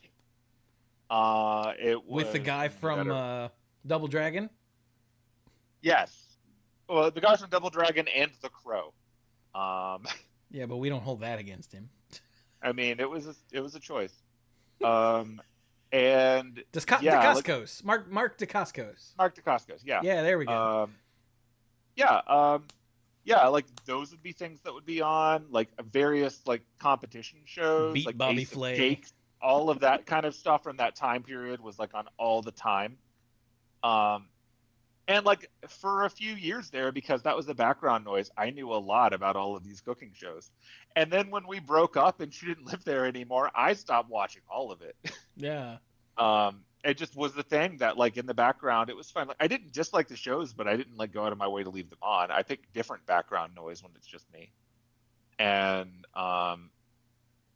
yeah, there was a lot of that. And I think if I was gonna get back into like watching cooking stuff on my own, it would probably be more Good Eats with Out and Brown, because it sort of strikes me in that same way that your teacher has rolled in a VCR and a TV on a cart, and now we're not going to be learning about what we're supposed to, but we're going to learn about whatever they have a tape of today, but for food. And it's great for that because Alton Brown is like a YouTube educator who just got there early. He really is. Yeah. Oh yeah, Mark Dacascos was in John Wick 3. He was the John Wick simp, right? The John Wick fanboy. That's fun. Wasn't that Dacascos? Renee and I watched the first one just a couple days ago, and I'm planning on watching 2 and 3. Is 4 streaming anywhere? Yeah. I never saw. I've only 4. seen 1 and 2. I should watch the others. Yeah, I need to get around to this. I've been playing kind of catch up on a lot of things that people have been telling me for a while I needed to watch. Mustard. So there's a lot that I need to do. Like I recently watched The Good Place finally. I see. Catch up. I see what you did there. I How'd thought you you were like referring to the YouTube channel Mustard, who does like old airplanes. He's also on Nebula, the sponsor of today's. Never mind. I really need to get a Nebula subscription. Yeah, we had there was a Nebula and Curiosity Stream bundle for a while For but a long time. Yeah. They decoupled. Yeah. And right around then, Nebula was running the lifetime subscription, and so we just bought that. Yeah, if I'd had the money at the time, I totally would have, because it was like $200 or $250 or something. Yeah, it was relatively cheap, and it was like, hey, screw it, we watch this a lot, so go for it. Because Nebula is available on my smart TV, finally, after all these years. You are absolutely right. I'm so sorry. The sponsor today is Atomic Empire in Durham, North Carolina. It's a great shop. You should check it out. What was the name of what show? The one on Nebula? Mustard? Mustard, yeah. So Squee, what was that about? The Good Place? Did you like it? How was it? I did. I'd been hearing good things about it for a long time. It obviously wrapped up in 2020, like a month before the pandemic started, but I'd never seen it. I binged the entire show about a month ago. It was really good. It absolutely lived up to its reputation, and it is on the rare list of TV shows with a completely satisfying conclusion. Yeah. Yeah, I was going to say, think of another show immediately that had a satisfying conclusion, but it completely stuck the landing. It was about the only show that lived up to the hype that like recently that, people were like, oh, you got to watch this. And then I watched it and I'm like, yeah, you were right. I needed to watch that. Yeah. Yeah. I spent that because the last episode was an hour episode, right? It was double Yeah. length, and Yeah. I spent like that whole episode just ugly crying, but in a good way. Yeah. Like it was It's awesome. completely earned. Like it's just Yeah. good. It's not just emotionally manipulating you. Everything in it is earned and perfectly executed. Like it was great. It is. But I'd never seen any of it. All I knew going into it were a few pop culture references, mostly from like the meme template of that's worse. You know that's worse, right? Yeah. And references to the time knife. That was all I knew. And Yeah. so I went in effectively blind, and it was amazing, like start to finish. It was great. Yeah. So yeah, I watched that over the course of January, and that was great. Following up on a comment from the chat a bit ago, I am 9 episodes away from being done with Cobra Kai. I got caught up through last fall, and then they released 5 more around like November. And we watched one of those episodes, and then it's like, oh, let's just wait for the show to finish, and then we'll finish it. And the rest of it came out last week. So gonna finish the show off in the next few weeks, I think. I hardcore got into Cobra Kai. Watched, I don't remember, what season are we on now? I don't know, like 6 or 7. It's hard to tell because they take breaks. So yeah, I don't know. But I watched so far into it, like a good 3 or 4 seasons, I think, and then just stopped. Didn't have a reason to stop, or just stopped and never went back to it. And then like a year later, I went, "Oh crap! I want to watch more Cobra Kai." But I was watching the Karate Kid movies because they were all streaming somewhere, and I went, yeah. So I watched Karate Kid, Karate Kid 2, Karate Kid 3, the next Karate Kid. Do not watch that; it is so bad. Not even like fun bad. If they were going to put Hilary Swank in Cobra Kai or not, and my assumption is they did not. But I doubt she shows up in the last 9 episodes. And then I watched all of Cobra Kai up to the point where I stopped before, and stopped again. Oh. And I went, damn it. So then a couple of months later, I was like, I got to get back into Cobra Kai before I forget it all and have to watch it all again. And I watched 2 episodes and I went, I do not care about these people at all. And I stopped and I've never gone back. Sure. And now people are like, oh, it's finally ending. And I'm like, piss. I don't know. I don't know if it's because I watched too much too fast or what. I just at some point I went, everybody in this town except for Daniel LaRue's wife is an idiot. Yes, that is true. The important thing that I told myself about Cobra Kai that I have to remind myself constantly is that regardless of any technology, Cobra Kai is still an 80s movie. They live in a world that follows 80s movie rules. If you have a problem, you have a martial arts fight wherever you are. No one has a gun. The police do nothing. There are no other rules beyond kick them better than they kick you. And when you follow it, you just know it's a beat-em-up video game that they happen to be filming with human beings. It makes total sense. If we raise enough money, can we save the rec center? I mean, they do lots of weird stuff. At one point, well, I don't want to spoil any plot points. Yes. Okay, good. I'm in the last season. It's fun. I will say that I don't know where Chewie stopped, but they absolutely retread the same story beats a lot because some of the characters don't learn and teenagers are stupid. That gets kind of frustrating. So can I share a controversial opinion while we're talking about shows that we gave up on? Yeah, sure. Hell yeah. Because it's gonna cause some ripples, I think. Cluze hates Star Trek. Okay, wait a minute. I stopped somewhere in season 4, it looks like. Okay. Maybe. No, I watched through. Okay, so I watched through the tournament. I'm pretty sure. So it's somewhere in season 5 is where I completely lost interest. Yeah, that's fair. But anyway, yes, Cluze, keep going. Sorry. So a show that I started, mm-hmm.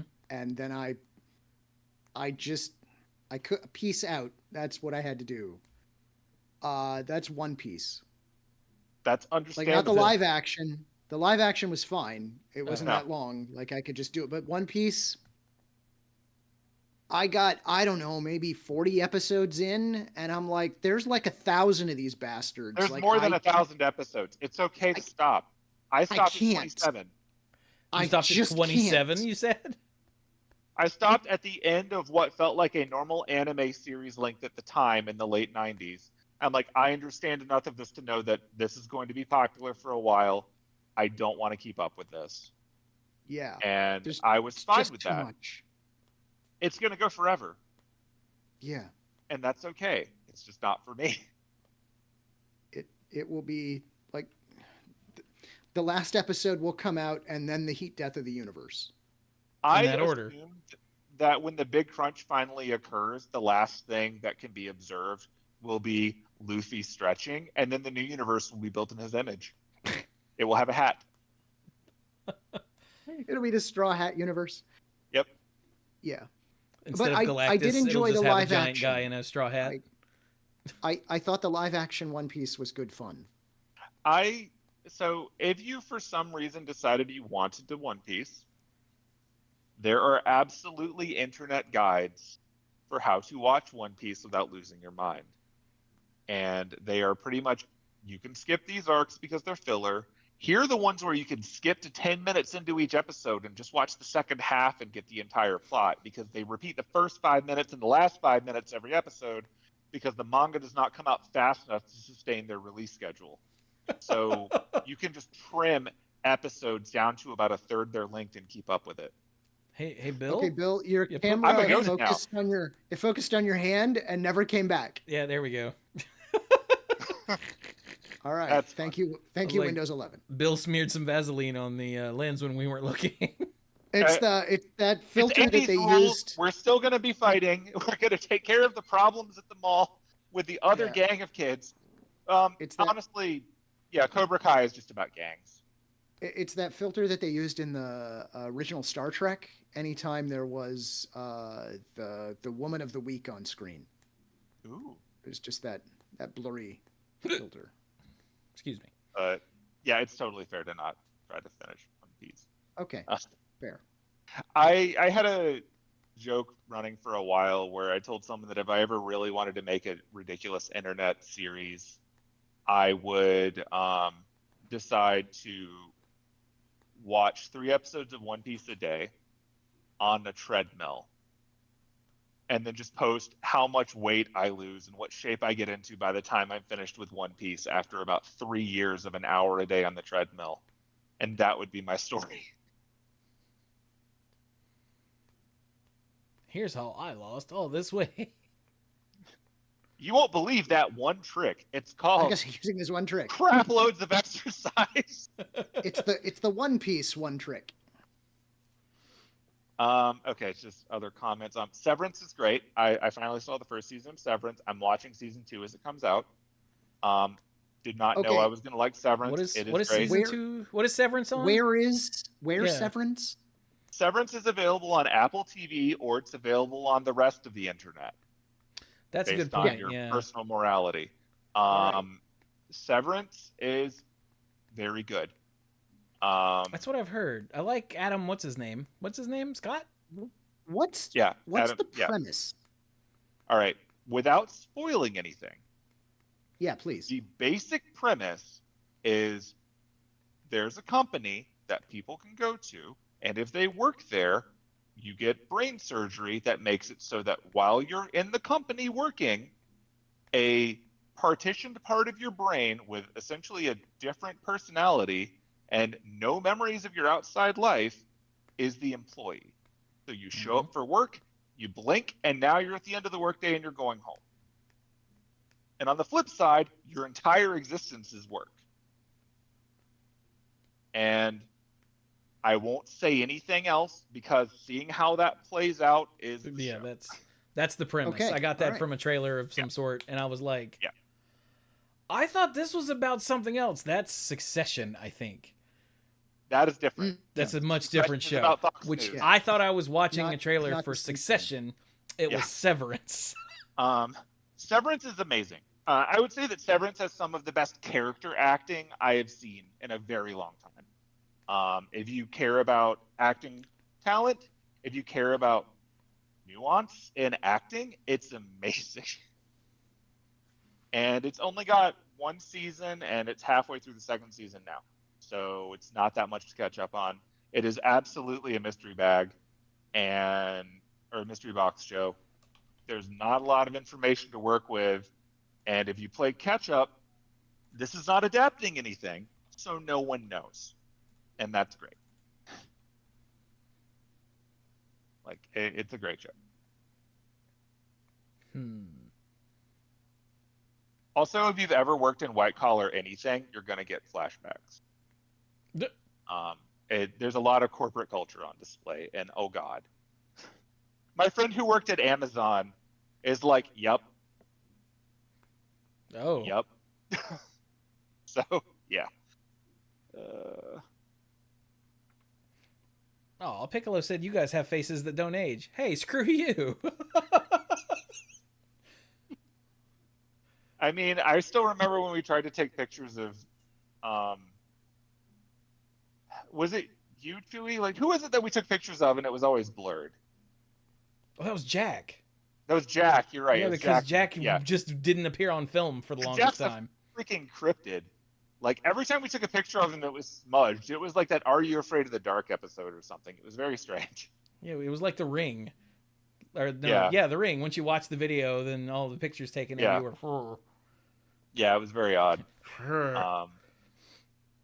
Because Jack is some kind of fake creature. Yeah. As far as I know, Jack is still writing smut on the internet. I don't know. He fell off of the entire internet. Yeah. Like, I found a Facebook memory not long ago that was a picture of me and him when I was driving for a dealership. I swung by, I had to go to his town, and I had lunch with him. And I took a picture of us, and I tagged him in the post. And the picture was there, but the tag wasn't. And I was like, oh, Jack's not on Facebook anymore either. Damn. He's not on Twitter anymore. He's not on Facebook. He's not on nothing. And then Bill just walked away. I'm still here. Well, he had to go. His ass is migrating a dog. Oh, it's the puppers. Ah, I see. There we go. Oh, there we go. Oh, look, it's my butt on the That's delay. what people want. There's a baby. This is a puppy. Yeah, that's a tiny little thing. Yeah. He sent us a picture of that dog earlier, and I was like, oh, what a cute little thing. And then when he hopped on the call, he had that on his lap, and I was like, Jesus! Yeah. What is puppy's name? This is Ellie. Ellie. She is the baby. Like The Last of Us, Ellie? Yeah, but that's not what she's named after. Thank goodness. Yeah. Doggo. Yeah. She's a doggo. Like I told them earlier, I would show off Renee so you guys could say hi, but she's probably asleep. There's this woman in my neighborhood who walks dogs. Is she your pet? Well, we see her walking dogs. Oh, okay. She's got like 5 dogs, and they're all huge. And what we can't tell is if they're all her dog or if she walks dogs for people in the neighborhood. Like, we don't know. Fair? You should ask. Are those all yours? Excuse me. Hello. Then I have. Are those your dogs? How much for your or dogs? Are you holding them for a friend? Your dogs, sell them to me. Your dogs, sell them to me. What? How much for your dogs? Cluze got the reference. Yeah, so I totally got the reference. Can I, since we're here just talking about stuff, can I complain about like old man stuff if I could? I mean, I hate old men, so go for it. Okay, good, because I'm an old man. I don't know if you know that. Does your back hurt? My back hurts. Real old. My back hurts. My knee hurts. My head often hurts. I need kids to get off my lawn. Yeah. No, I want to talk about haircuts. Can I talk about haircuts? Are you yelling at clouds? Are you about to talk smack about broccoli-headed kids? No, I'm talking about getting my own haircut. Oh, because I want to punch broccoli-headed kids. Like, way back in the day, I had a really great barber when I was in grad school. there in East Lansing at Michigan State. That's where I went to grad school. And I had a great barber. He was fantastic.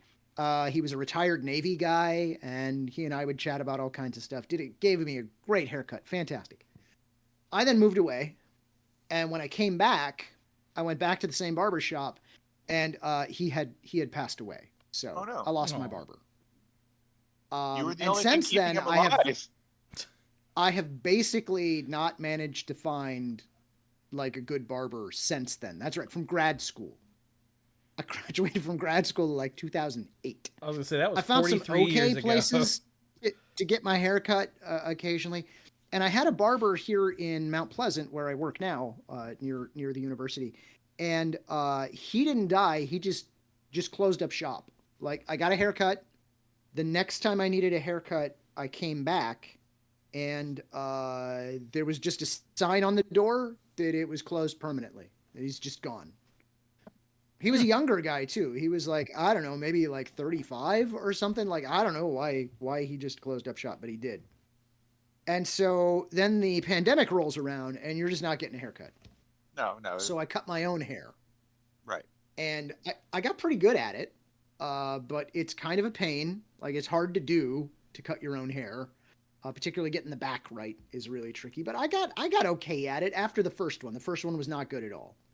Wore a hat for quite some time. But then eventually I got decent at it. Then it's not that the pandemic ended, it's just that we gave up on it. The world gave up on the pandemic. We as a society accepted the losses and moved on. And then you could just go ahead and go get a haircut again. But I didn't know where to go because no barbershop here that I knew of. I couldn't find a barbershop in Lansing. But then my wife said, okay, there's this salon in Lansing called Douglas J. And they have a cosmetology school. And so you can go and, like, someone who's learning to cut hair will cut your hair, and it's way cheaper. And that's what she does. She only gets her hair cut like once, maybe twice a year. She likes to let it grow and then get it short, and then grow and get it short. Yeah, and she's like, got the one cosmetology of school around here somewhere. They just opened up a school of barbering also in East Lansing. Why don't you go to the barbering school? And so I did. I went to the barbering school. And my God, is it hit or miss as to what they're going to do. I'm not asking for anything weird, right? I literally sit down in their chair and they say, what do you want to do today? And I'm like, I'm looking for the boring middle-aged white guy haircut. That's what I want, right? I part my hair, which no one can seem to figure out that it actually needs to be. They always screw this up. I part my hair and make it short on the back, and we're good, right? But half the time they cut it too short and I lose the part. And the other half of the time they leave this part of the part like too long, and so it just flows into this. And then the last time I got it cut, which was just like a few days, it was like last week, I got my hair cut. And the guy's cutting my hair, and he's doing okay. This is an okay haircut. It's not awful, but it's okay. But he gets to the end of the haircut, and he's like, do you mind if I style your hair? And I'm like, sure. And so he gets out some kind of goop, and I'll be honest, the only thing goes in my hair is shampoo and a brush. That's it. So he gets out this goop. Cluze doesn't even use water. And he takes my hair and he like puts it up into like a thing, like way back here. So like you can't even pretend your hairline's not receding, which is what I usually do. I have no idea what that's like, Cluze. And he just yeah, me either. He just goops it, and it just doesn't move. And I go home, and my wife she thought this was just hilarious. Like, she just loved it. I bet she giggled her ass off. Because she giggled her ass off. And I'm like, I gotta go. Here's the thing. Basically, I have the Lego guy haircut. That's what I want. Yeah. Like, I'm thinking of taking the original Lego guy hair, at once and swap sitting it down for another hair, and just going, do this to my head. But I got home and I'm like, I can't. I have to go take a shower again because I got to get this crap out of my hair. Yeah. And so there you go. The trials and tribulations of getting your hair cut. So, it's so hard. Like, the two hardest things in life are to find a good barber and a good dentist. And once you find them, do not let them retire ever. Like, go to their home and make them fix you. when you started this story, I thought you were going to tell me that every time you found someone, they died or they retired or they disappeared, and that you were That like some I kind kill of Black barbers. Widow for getting your hair cut. And then when you started Yeah, going to this school, you were going to tell us that, like, yeah, everyone who cuts my hair drops out, and that you're just the one who's yeah. like essentially doing the millennial versus restaurant thing, but it's you and people who cut hair.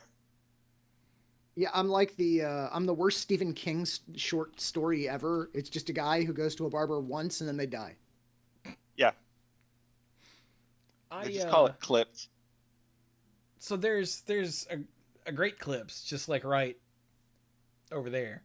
And back when I used to I've get used great clips. a haircut, when the world ended, I'd gotten a haircut just like a week or two before, and then I just never got one again. But Yeah.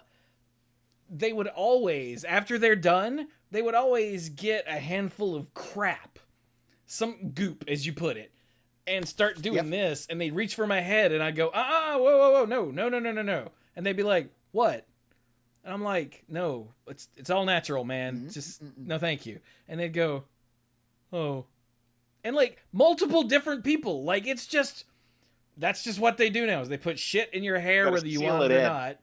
And I'd always be like, nope, I don't need it stop, shellacked. no. Yeah. Like, look now that I don't have all the hair anymore, you can see where it's thinning. Oh no, wait, I got to bring that tab up. Oh, here we go. Yeah, there we go. Ooh. Oh, that hurts. At when it's sunny, buddy. At when it's sunny. Yeah. The worst sunburn my dad ever had. He forgot to wear a hat, and he had the whole like. Yeah, my old man has a literal hole right there. And when it first formed, Mom used to really piss him off because she would walk up behind him and just kiss it, and he'd be like, "Will you stop that?" Now she does it, and he's like, "Love you." Yeah. Yeah, given my family history, I'm grateful that I still have hair, but I need a barber. Where can I find? I might go back to Great Clips. I went there once. I was upset because they wanted my phone number so that they could put a profile of me like in their system. But at this point, at least it would be a consistent haircut, which is definitely not what I'm getting at the barbering school. Like I've had one dude that was amazing. He was great because he was about to graduate. I got the one haircut and then he graduated. As far as I know, he's still alive, but he graduated. Find this person? As far as you know. Yeah, I don't know, man. Like for the longest time, the only thing I could ever hope to get from a haircut was shorter hair. Like there was no styling. It just was. My hair does like now that it's getting longer. Renee is like pointing out. She's like, yeah, right here it grows this way. Back here it grows this way. Over here is just insane. Over here is crazy. What is up with your head? I'm like, I don't know. I've had long hair for like 5 years now. I don't remember any of this. But I actually she was a manager at Great Clips, and she said, I was like, just make the sides short and make the top shorter, and she goes, she was a lesbian, so she gave me a lesbian haircut. She goes, why don't we take this side all the way up to the part and just leave that whole side shaved? And I went,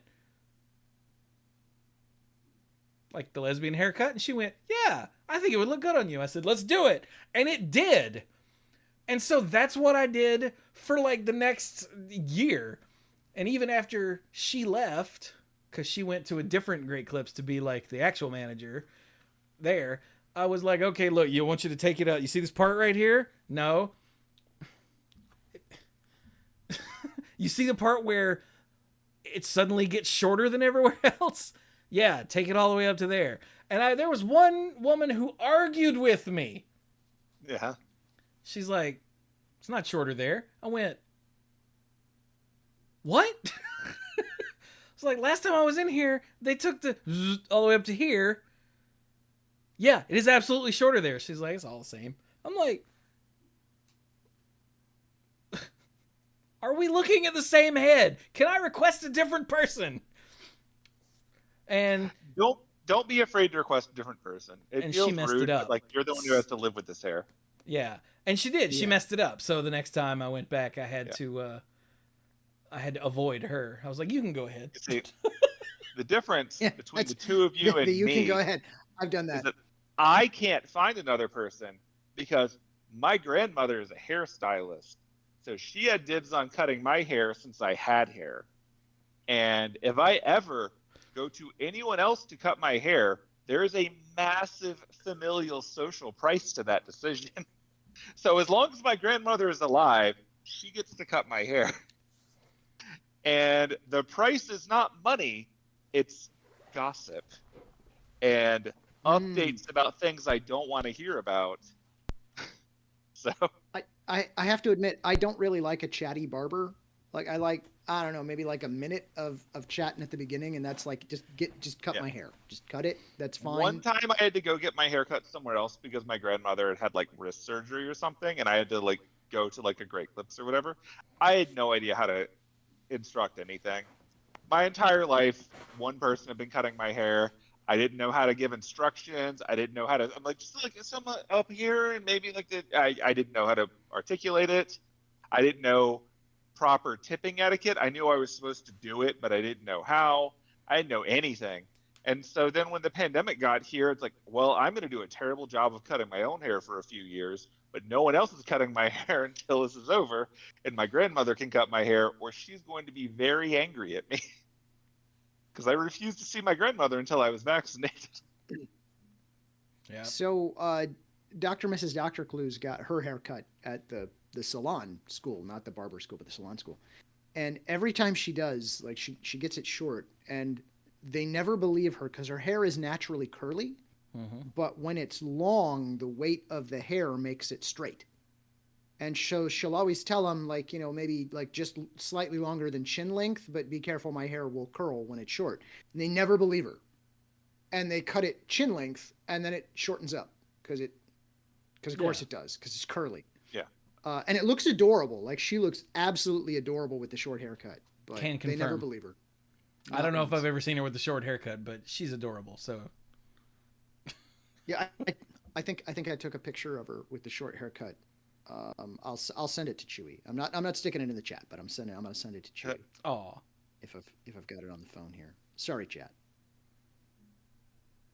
But yeah, Dr. Mrs. Dr. Cluze is just adorable regardless. So doesn't She matter is. what She it is is. 100% adorable. Yeah. Ow.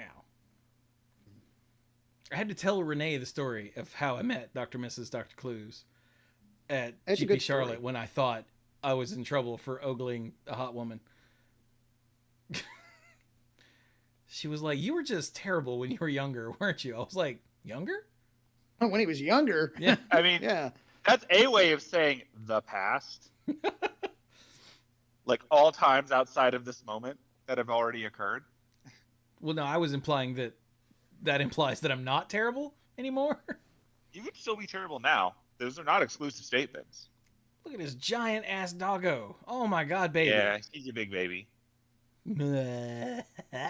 Yeah, she yawns. Um. Oh, she sees the camera now. She sees the Uh-oh. dog on the screen. Now it's exciting. It's not a mirror because there's a delay. So now it's another dog, and now we're having a good time. All right. This one, I think, actually, it also has my hair when it was gooped. It's got me in it. Oh yeah. So Oh, I can't wait to see this. I sent you guys a picture. Yeah. That is definitely gooped. Definitely gooped. That's right.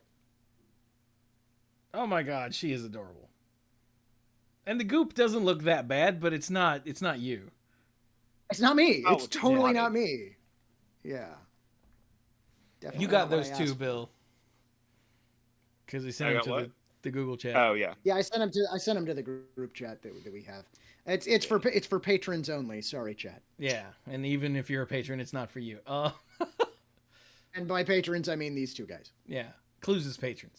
Just Do we That's right. patronize you, Cluze?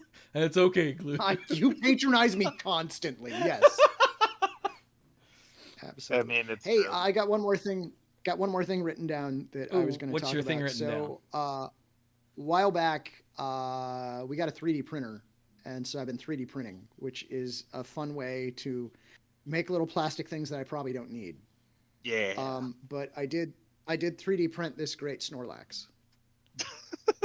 That is a pretty great Snorlax. Yeah. That's a great Snorlax. It's There he true. is. My 3D printer is just a single filament, so I can't do multicolor things. But there was a design contest on printables, which is for 3D printer folks. Prusa, who makes the Prusa 3D printers, their website for models is called Printables, and they had a contest that was multicolor models that you can do on a single color filament. So he was actually in two pieces that were then slid together.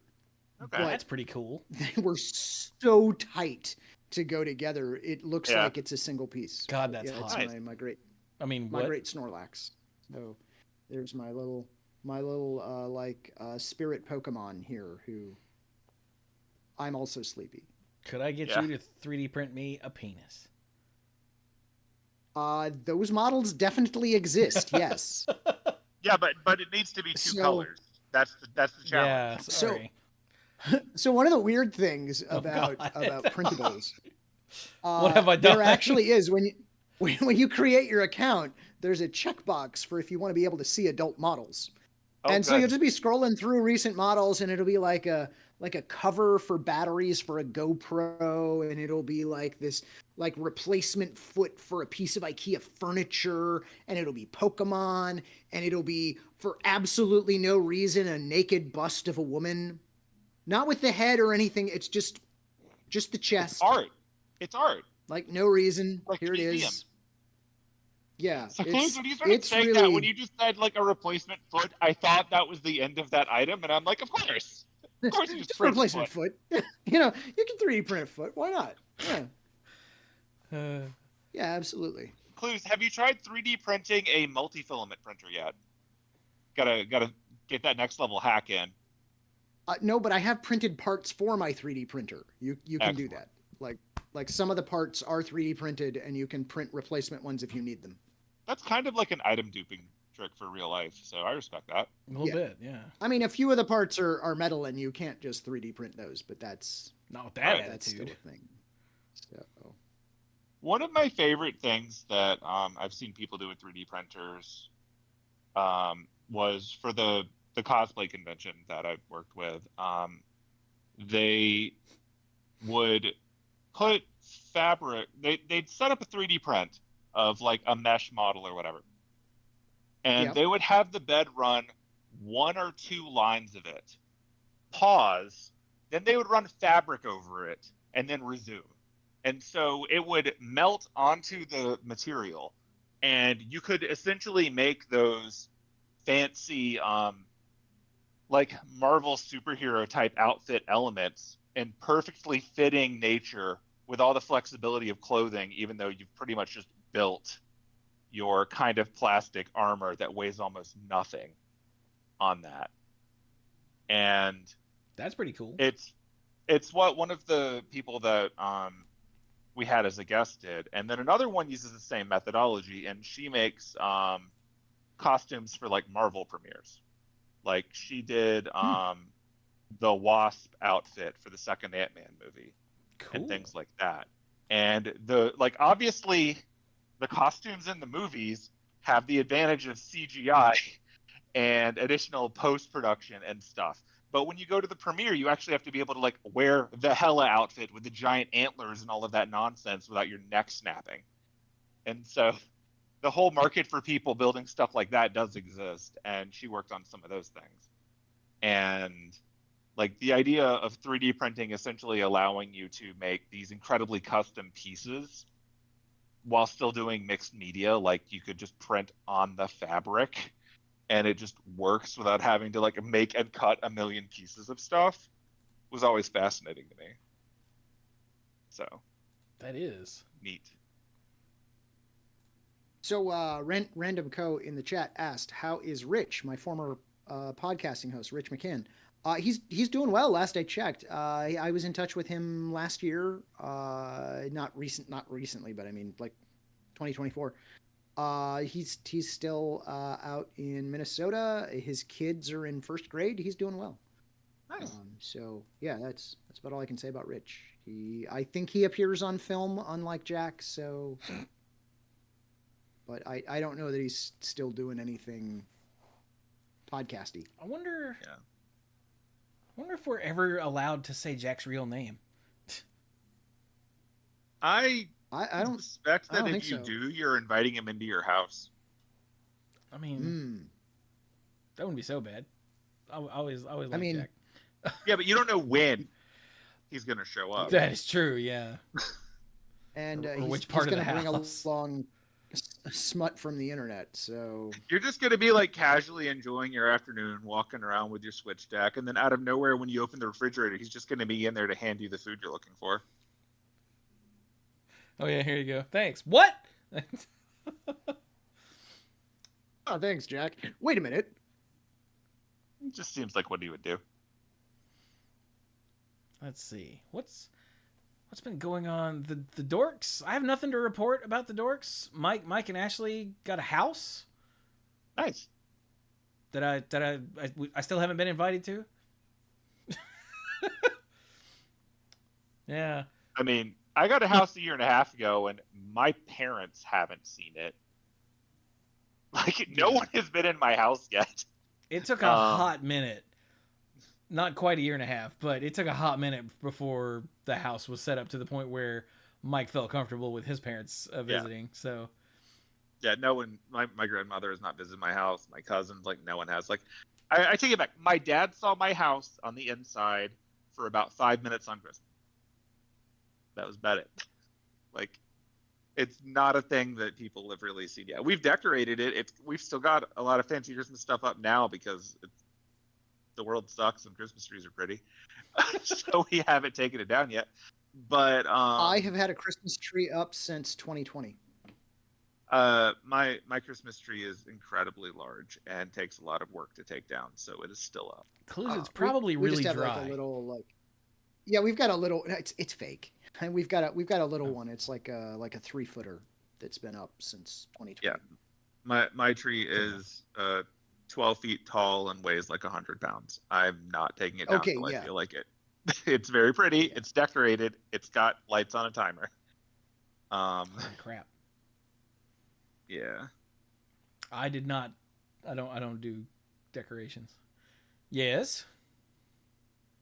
I thought there was a topic, like a thread of conversation way back, like at the beginning of this show. So back in 2017, I think. I mentioned that I bought something off of eBay recently. Let me tell you what it was. So I recently needed to label some stuff, and I couldn't find my label maker. And then I found my label maker, but it's old enough that they don't make the tape for it anymore because Dymo went to a different style of label maker. Yeah. So I decided to buy one of the old school ones with the little, like the squeezy kind. Yeah. Yeah. But the problem God. is the new versions of the squeezy kind suck. Like they're almost entirely plastic. It got jammed almost immediately and it bent something. It's not great. And so I'm like, well, this sucks. I wonder if I can get an old one that's actually made out of metal. So I went on eBay and I ordered like a 1987 Dymo that's actually made of metal. And it should be arriving in the next few days. And I'm very excited about it because who doesn't like the old school clicky kind? They're the best. Cluze. Somehow that thing is going to have asbestos in it. Just somehow. Cluze. Oh, I guarantee. Yeah. You are adorable. It's going to be like lead and asbestos. It will be made of lead and asbestos, and it will be very well insulated. Original Superman Coke. can't see the asbestos. You're fine. And the Coca-Cola will have cocaine in it. Not Coke Classic. Original Coke.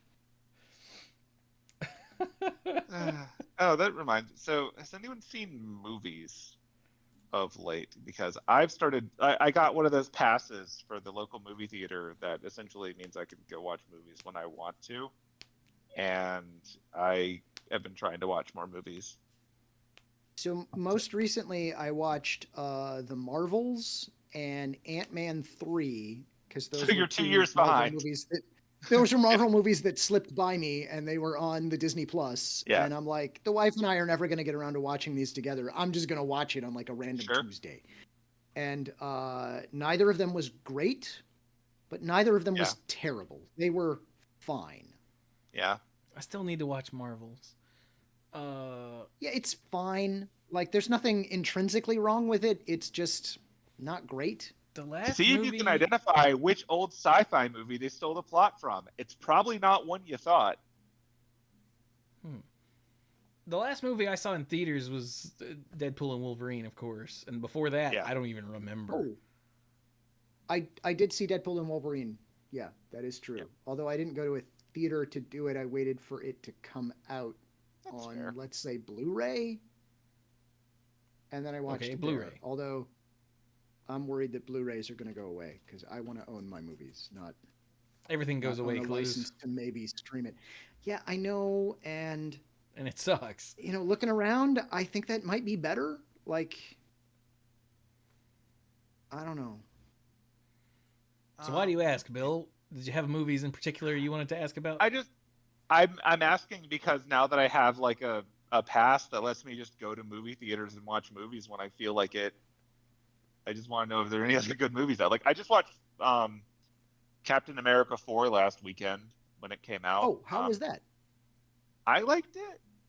Um, I there are plenty of criticism of it online. I think some of it is more warranted than others. Um, I will say that if you were to tell me that this movie started out as a Hulk movie and then they replaced it with Anthony Mackie Captain America halfway through the scripting process, I would believe you because it's resolving a lot of plot points left over from the Ed Norton Hulk movie. Oh Jesus! Yeah. That was that was a while ago. I saw someone online say that Captain America 4 was essentially Marvel cleaning house of the loose ends to the stories that have come out over the last few decades so that they don't have to address them anymore. And I can kind of see that. It's picking up on some loose ends from Eternals. It's picking up on some loose ends from the Whoa, whoa, Hulk. whoa, whoa, whoa, whoa, whoa, whoa. Like, okay, I saw the Eternals, Yeah. and at the end of the Eternals, there's a thing sticking out of the earth. Do they Yes. address that at all? That is central to the plot of this movie. You're kidding. No.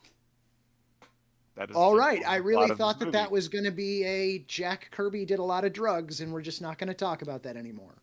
I mean, that's still going on, but like Okay. yeah, the plot of the movie is directly about that. I love Wow. the way there were All right so many then. people after the Eternals who were like, "Oh my god, there's a giant hand sticking out of the ocean," and none of these other movies have referenced it at all. I'm like, did it have any plot relevance to anything going on in those other movies? Well, no, but shut up. Yeah, You're just it looking is for part of crap the to plot bitch of this about. movie. Shut So, up. All yeah, right. it's More. dealing with that. It's dealing with a lot of loose ends from the Hulk. It's obviously following up a little bit on Falcon and Winter Soldier, but not as much as you would think. And Sure. it's doing some setup for future things like X-Men. So I feel like if we want to talk controversial opinions, my mindset on the MCU right now is they should stop making movies and they should just do TV shows. And then once in a while we do a movie for like an Avengers level crossover, but the amount of world building that they're trying to squeeze into these things is not good in a 2 hour time period if you're also trying to tell a story. Yeah, no, it should be like comics where you've got the normal issues and then there's like the double-sized like Giant crossover. size. That's your movies. Yeah, yeah, giant sized. Yeah, yeah, that's the way we got to Um, do things. I could get behind that. Yeah. like I liked the movie, but it did feel like they had a checklist of things that they had to accomplish. And my understanding is that they filmed a lot of this movie, and then due to various reasons, they had to film another 3 weeks of stuff to add a subplot and some other things to shore up some of the shortcomings of the movie and take some other stuff out. And there are some moments when you're watching the movie and you're like, why is this character in this movie? Hmm. And there are other times where it's like, okay, I see what we're doing, but I feel like maybe we're doing this with the wrong character. And you get that feeling that you get when you know that someone's done a lot of script revisions and reshoots and they still have to release a movie. Like, I liked the movie. I think Anthony Mackie is amazing as Captain America. And like, he's Captain America, he's not just a Falcon. He's great. Like, his role in this is great. The action scenes are great. The story, they're trying to do like the political intrigue spy stuff like you did in the old Captain America movies. Like, it's good. It's just there's a lot of stuff going on in this that people are understandably like, why are we doing that in this movie? And that's fair. Those are fair criticisms. But I enjoyed it. I liked the movie. And I'm I'm looking forward to the Fantastic Four. And I've never said that in my Yeah. life. I've never said that in my entire life in any context. I do not like the Fantastic Four, but I'm looking forward to their movie because I did see the teaser and it looks fun. So, I still haven't watched that. The other one I watched recently was Black Widow. yeah, I didn't think it was very good. it Like, wasn't. So that's fair.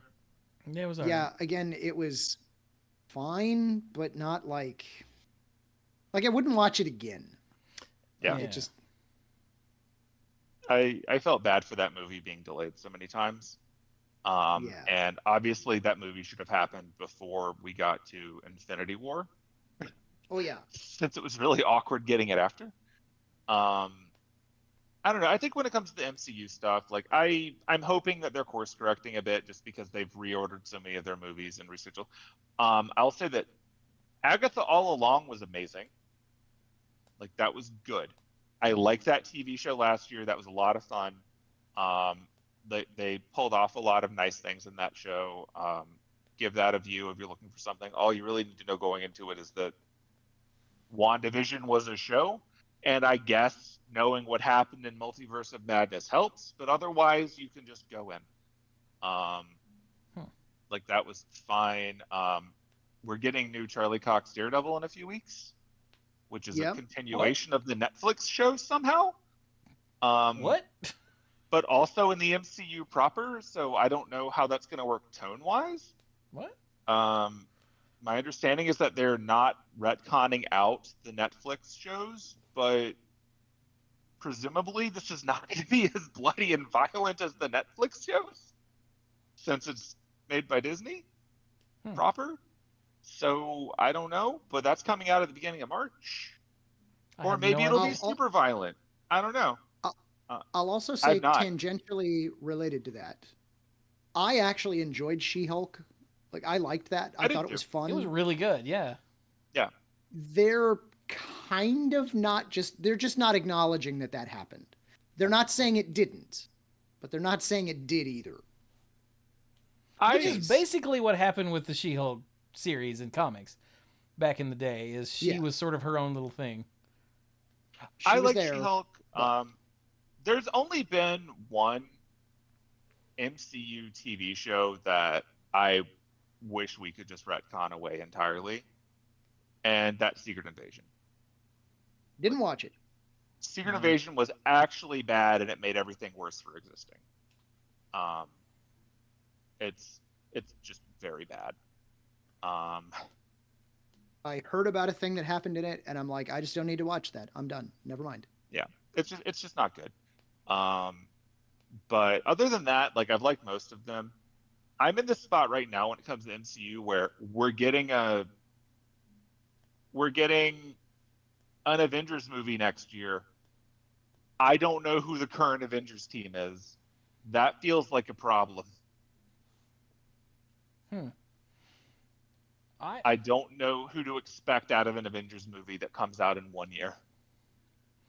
I have fallen off of the MCU stuff so hard, not because of the MCU itself, just because I got too much stuff going on to watch. Mhm. 40 series, and Yeah, not that it feels like homework, but it's that I've fallen so far behind now that yeah, if I want to watch it all to know what happened, I don't have time. yeah, I've got too much other crap to do, and I'd rather play Yakuza 0. Like, yeah. That's fair. I feel like the problem with the assumption that you know what's going on in all of these things is getting worse with each one. I like the fact that if you watch nothing in the MCU at all, you could just watch Moon Knight as a show, Yeah. and it was just good. I liked Moon Knight. It was Moon really Knight was good. just a good show, and it worked. And you did not need to have any greater context from the world beyond, I guess, some people comment that superheroes exist, and that's it. I wish they did more of that. But in terms of stuff coming out this year, they're playing catch up now that they're not in writer strike mode anymore. Mustard. Yeah. And I think that Thunderbolts will probably be fun. I think that Fantastic Four is probably going to be good. I forget what else is coming out this year, but more stuff is coming out. I don't know what it's doing. I think we're getting like Wonder Man or something like later What? on. Yeah, they're digging It's- their way all the way through the collection of everything they own. May as well. And the next year we're getting an Avengers movie. It From has the been a long time since I've been excited about a movie that was coming out. yeah, like the movies that I'm excited for this year are I want my last Spider-Verse movie. Is that I coming don't this year? I think it's supposed to come out this year. Hmm. I want it. I don't want them to screw it up. Take their time animating it. Don't kill the animation team. Like Yeah. make it right. Push it Don't back kill to your next team year if you do it. need to, for God's sake. Yeah, just take your damn time. I know you've already recorded all the dialogue. I'm not worried about any of the cast getting old or dying or anything. Take your time, make it good. The first two movies are nearly perfect. Make the last one stick the landing, please. Please. That would be great. Please don't do a Dark Knight trilogy, for the love of God. Just don't screw it up. Let this be amazing. So I want that. I am looking forward to the Superman movie that's coming out this summer. It's a strange world where I'm looking forward to a Superman movie and the Fantastic Four movie coming out this summer. That's weird, but here we are. I never watched the trailer for the Superman movie. I'm optimistic that it's not going to be sad. Yeah. It looks like we're finally like James Gunn understands that Superman's not supposed to be a moody little bitch. And He does. I yeah. appreciate that. Like, I don't need him to be like hard, angry Homelander jackass. I don't need him to be sad. I need him to just be inspirational because that's Yeah. the point. He's supposed to be someone to aspire to, not someone to worship, not someone to like have a weird Jesus scene as he's floating in the light every movie. Like, Yeah, just not- make him not be a someone to dude who's fap trying to. to be good. Like, just let him be good. And also, he has a dog, and I love that. Like, Do you that makes me remember happy. in the first time he showed up, or in the Arrowverse thing, the kid was like, "Nice costume," and he goes, "Thanks, my mom made it for me." Yeah. Did you know that was from Superman for All Seasons by Jeff Loeb and Tim Sale? I didn't, but that sounds great. Because I've recently been reading through all of my Superman stuff that I have. So it's the original Man of Steel from the 80s, after the Crisis rebooted everything. Yeah. And then For All Seasons, and then the Death and Funeral and Return and Doomsday stuff. That's all the Superman stuff that I have. So I've just finished reading all of that. And when he's like, "Thanks, my mom made it for me," I went, he even was doing the, this motion in the picture. And I went, they just lifted that wholesale and dropped it in this series. What? The Arrowverse shows are very good for that. They started out kind of rough because I don't think they realized that they had permission to do comic books properly yet. So like the first season or two of Arrow was kind of trying to be Batman. Yeah, not Batman. Yeah. But once the Flash worked and they realized that they could do whatever they wanted, they just leaned in on it. And like some of the best DC stuff came out of the Arrowverse, even though it felt like it was really corny, like early 20-something drama a lot of the time. Like they very much loved what they were doing. And they gave me live action Kevin Conroy as Batman. And that made me happy. So yeah, that was in Crisis, right? Yeah. I heard about that. That was just great. Crisis on Infinite Earths was an amazing crossover, and I'm glad they got to do it before the pandemic. Like that was just great. Um, but yeah, like looking forward to Superman. Looking forward to Fantastic Four. Looking forward to like Spider-Verse 3, Too Many Spider-Verse. Um, and if any other great movies are coming out, I guess let me know. Like I want to watch more movies, but I don't know what else is coming out this year. Like Um, basically anything that right wing dickheads freak out about, I want to see. that helps. Yeah. Especially the thing that they're upset about is extra pedantic. I'm like, ooh, wasn't considering that before, but okay. Yeah. Like in that promotional or in the first teaser or the promotional image or something, there's a giant thing happening outside, and the picture was of Superman putting on his boot, Yeah. and they were bitching about the way his legs were crossed to put his boot on, and I was like, I wish I could kill you all with my mind. I They're think like, it's very why does funny that Superman look so effeminate? I'm like, have you never put a boot on? these would-be cowboys have never actually worn shoes. Um, like it's just that's all something. Like yeah, that's all dumb. Like I'm looking forward to new Superman. I'm looking forward to seeing what we get out of a new DC universe. I'm tired of DC continuing to try to be the Dark Knight movies forever. Like I don't want it. I want it to be fun. I want it to be happy. My understanding is that the animated show My Adventures with Superman is the super optimistic, happy It version of is. I Superman. watched the first season of that. It is so good. That's what I'm told. I haven't seen it yet, but I've been told it's really Yeah. good. And like that's Other what I than the want. internet, where is that one? Max. Max. Okay. The world of HBO. But Yeah, I my really love the understanding is first that season it's of that. really good. And I'm here for that. Like I am tired of superheroes being miserable. I have things that do that, but like the Yeah, sad thing is, like without spoiling any plot, anything, like Invincible is incredibly graphic, yeah, but as a show, it still has a lot of moments that are just super optimistic. yeah, Like it's not hopeless. It's not like The Boys, which is drowning in cynicism times 1,000. Yeah. It's just like, no, this is the kind of thing where like, yeah, we're treating this stuff as more seriously, but like, it's that idea of someone not giving up. yeah, Like, it's the idea of people striving to be better. Like, my favorite Superman stories were not Superman punches guy and guy punches back. Like, it is when Superman just is inspirational. Like, Spider Man is one of my favorite superheroes because he takes a minute to, like, get a kid to school when he's running late and the kid has a great story about meeting Spider-Man. Like those are fun.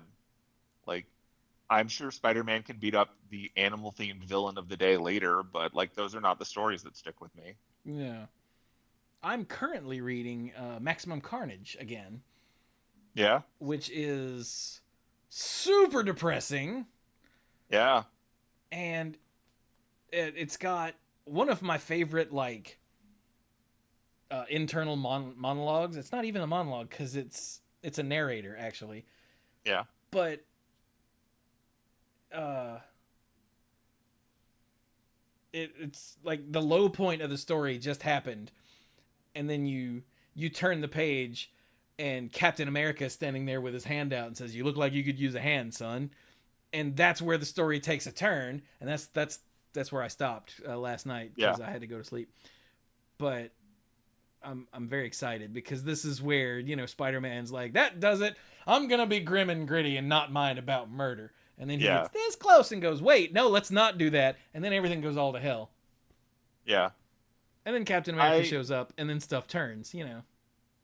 I like when Captain America and Superman are in that role of like someone's at a low point, and it's not that they need someone to save them. They just need someone to be there and let them know that like this is a low point. This is not forever. Like Yeah. things can get better. It's not that they're going to get better for you. You still got to work for it, but there's a way there. And I think a lot of that's been lost in the incredibly cynical world of superhero stuff, because adaptations of superhero stuff are going through what superhero stuff went through at the late 80s, early 90s when every edgelord got access to a book. Yeah. And I want to be away from all that. Like, Like, Zack Snyder's version of Watchmen worked because it was Watchmen, and Zack Snyder's sensibilities in Watchmen are pretty yeah. simpatico. But then him taking over the full DC, you're Like, fuzzy again, the full DC thing, it was just bad. It always was. Like, There we go. yeah. like the best one of those movies was Man of Steel. Man of Steel wasn't good. Yeah. Like, Wonder It Woman was doesn't not. count. That was outside of his purview, it seems. I hate Windows. Stop it. Focus on me. I'm here. Yeah, there you go. I was gonna say, I think you need to All right. lean back Oh, see, yeah, you had to talk to it. It was listening. or talk It was- smack. Yeah, that works. Yeah. Everything's listening. But like, Yeah, I think that Zack Snyder doing gritty superheroes and Watchmen, aside from the fact that he kind of missed the point that they're supposed to just be normal people, um, ignoring like pedantic nerd stuff, like they're too durable because like that applies to everyone and every superhero, everything. yeah, Um, it was a good fit for him. Like yeah, if he were that's doing what I mean. The Dark Knight Returns or something else, like in the world of essentially edgy nonsense, like he could probably pull that off. But they started giving him things that he should not have had, and they skewed everything to something miserable.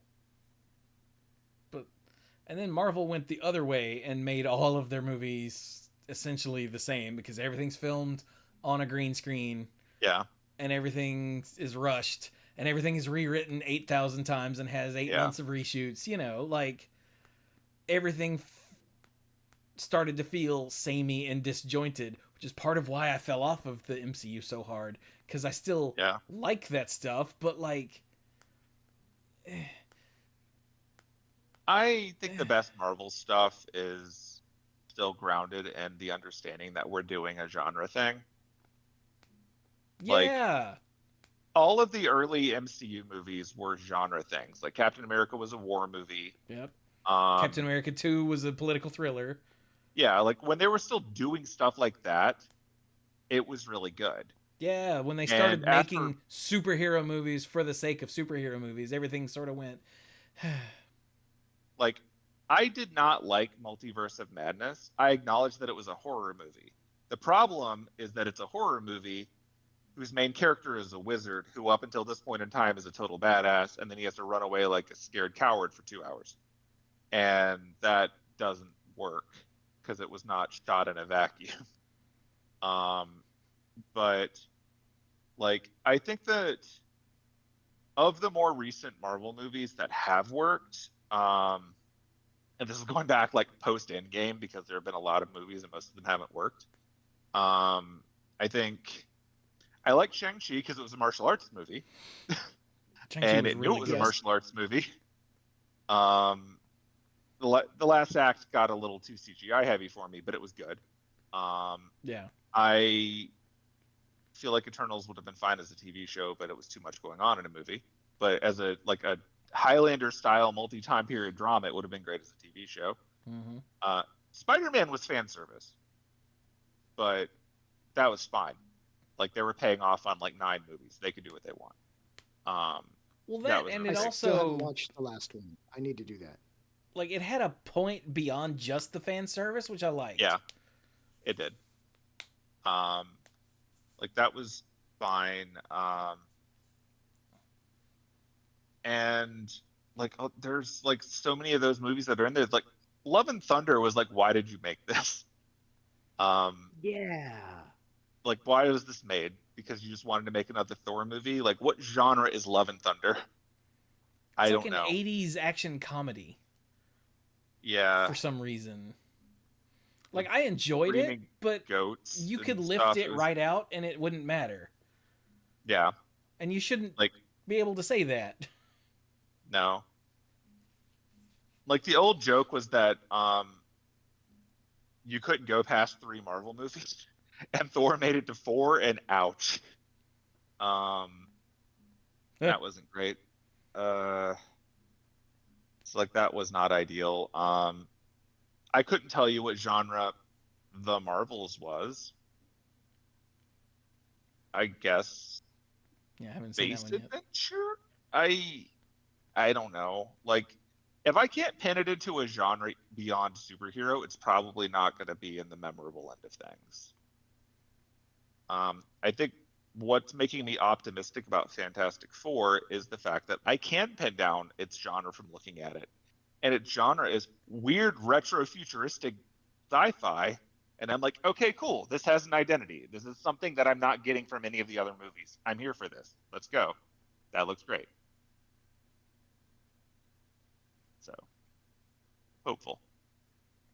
But I would really like it if we could just get more movies that are a bit more on the like Winter Soldier level of some guys running around and doing spy thriller stuff, and they're just kind of fighting, like not CGI beam blasting, not like I think Falcon and Winter Soldier TV show, even though one of the characters could fly, was still pretty much just like a thriller, Yeah. or at least a like an action show. Like it was a buddy cop thing ultimately, but like it knew what it was doing. It was relatively grounded, even with some superpowered people around. And then when you finally get to the movie that just came out, like yeah, Sam has cool wings and can do flying stuff. Some of it feels more like a Top Gun type thing, which is the correct direction to take a character like this. But Yeah. the rest of it still feels like Captain America because you're still ultimately doing like political thriller stuff. Like Nice. I feel like without the weirdly added on stuff I was alluding to before, I could see the basis of this movie being great, and I can see what they're going forward with that, and I'm fine with that. Um, I just I need these things to actually have an identity beyond, and then we did another superhero movie, and I think that's where they fell apart. Yeah, like Disney's like, look at all this money, let's do more money, money, money, and the artists are like, oh, what about shut up, make more, just more. Yeah, but I Yeah, was thinking if it doesn't have a big CGI thing, we don't care. I'm No, like, no, no, but no. Here's a checklist. Follow the checklist. Just do it. yeah. And again, don't get me wrong, I've enjoyed at the bare minimum, I've enjoyed every Marvel movie I've seen, but like a lot of the recent ones just don't hold up, and a lot of that is studio nonsense. The vast majority of that is studio yeah, nonsense. Like if all the performances are fine, and then it's not the actors. If the script is nonsense and the plot is nonsense and the how it fits into the MCU doesn't, like that's all on studio stuff. yeah. You know, weird. Hawkeye the TV show God, that was was a, good. I liked that. it was a Yeah. Christmas movie, and that was the correct genre to do. Like that was just fun. It was very much a dad is having trouble getting home for Christmas. Also, he happens to be Hawkeye. And they knew what they were doing and they did a good job. Um, and I'm looking for more of that, please. Yeah. Like I don't need it to be a heavy effects adventure. In fact, I like it when they're grounded. I want more Shang-Chi. Just give me more martial arts movie. Like I want more of that. That'll be fine. Yeah. Give me more Moon Knight, complete with the weirdness of what was going on in the latter half of that. I was here for it. I really enjoyed Moon Knight. Um, Yeah, when the hippo goddess lady popped up and went, "Hi," I thought I was watching that show with Amanda back in the day. I thought we were both gonna just die because yeah, that was so out of the blue. What? And then the episode yeah, ended. She goes, "Hi," yeah. credits. What? That show is so good. I would be down for more of it. That'd be great. Yeah. Plus, you've It got. was enough for me to forgive Oscar Isaac for being a bad apocalypse. Yeah, I was about to say. Plus, you've got Oscar Isaacs being Wait, Oscar Isaacs. he was What? Apocalypse? Yeah. Yeah, he Huh. he was under all that Ivan Ooze costume. Yeah. Huh. How's that for a waste of an actor? Well, all right then.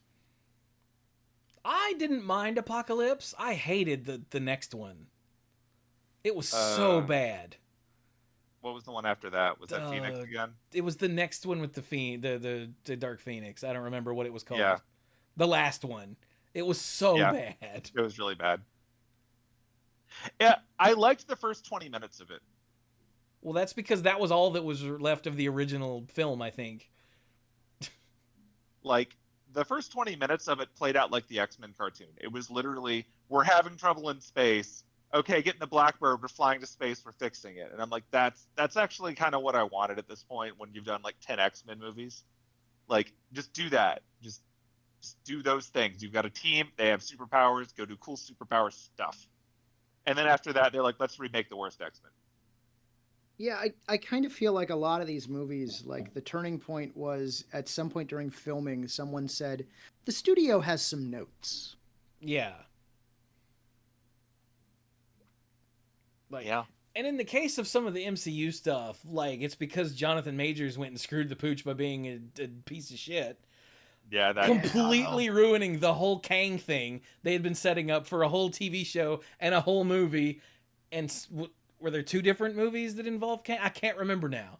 they were yeah, Kang was going to be the next dark villain, so they were doing Yeah. multiple And movies like for they were that. setting it up beautifully, and then it turns out Jonathan Majors is a piece of shit, and for some reason they don't want to recast. So they just scrap I all don't that, and understand that why sent not. everything into a tailspin as far as anything making any sense. They're willing to recast other characters. I don't know why this is the line. I will say that like I said, cleaning up loose ends. There's a reference to multiverse stuff in the movie that just came out, and it's like you could feel the audience's eyes rolling because we're clearly not doing that anymore. But they filmed this like 2 years ago, um, so here we are. Um, I think that uh, I think that trying to seed that was also kind of problematic because if you don't know anything about Kang the Conqueror, which is fair, Yeah, because why um, would you? why would you? Um, Kang the Conqueror is kind of a joke even in the comic books. Like he gets pantsed all the time because there's infinite of him. So having him as the big arc villain was just a bad choice. They were doing a good job of setting this up with a bad choice, but also he kind of loses every time he shows up, and that's not the same thing as ominous seeing Thanos at the end of crossover things for a while. Like he got his butt kicked in his first appearance proper in a very lackluster fight. Well, he And was just a villain of the week for his first appearance. Like that doesn't even count. yeah. Um Everybody got trounced by the Avengers when they first went up against the Avengers. yeah. He Like had I there was you remember annuals in comics? yeah. He Mhm. had a whole they used to do storylines that ran through like 4 or 5 different annuals every year. Mhm. And he had one the storyline was called Citizen Kang, Yeah. and it ran through I think it was 4 different annuals, and I have them all. And it was a really good story that like really gets into the meat of who Kang is. And it was so good, and I'm like, if we had like a TV show that incorporated some elements of this, just a few little choice things just to give him some Mhm. roundness as a character in addition to the guy at the end of Loki and the guy from Ant-Man, Yeah. this would be awesome because then he's set up as like a sympathetic character and not just some superpowered douchebag. But now Yeah. none of that matters. So Like I guess spoiler warning for the end of Ant-Man Quantumania. Is it okay if I talk about how that ends yeah, at this sure. point? Yeah, I think that's okay. Anyone who hasn't seen it probably shouldn't.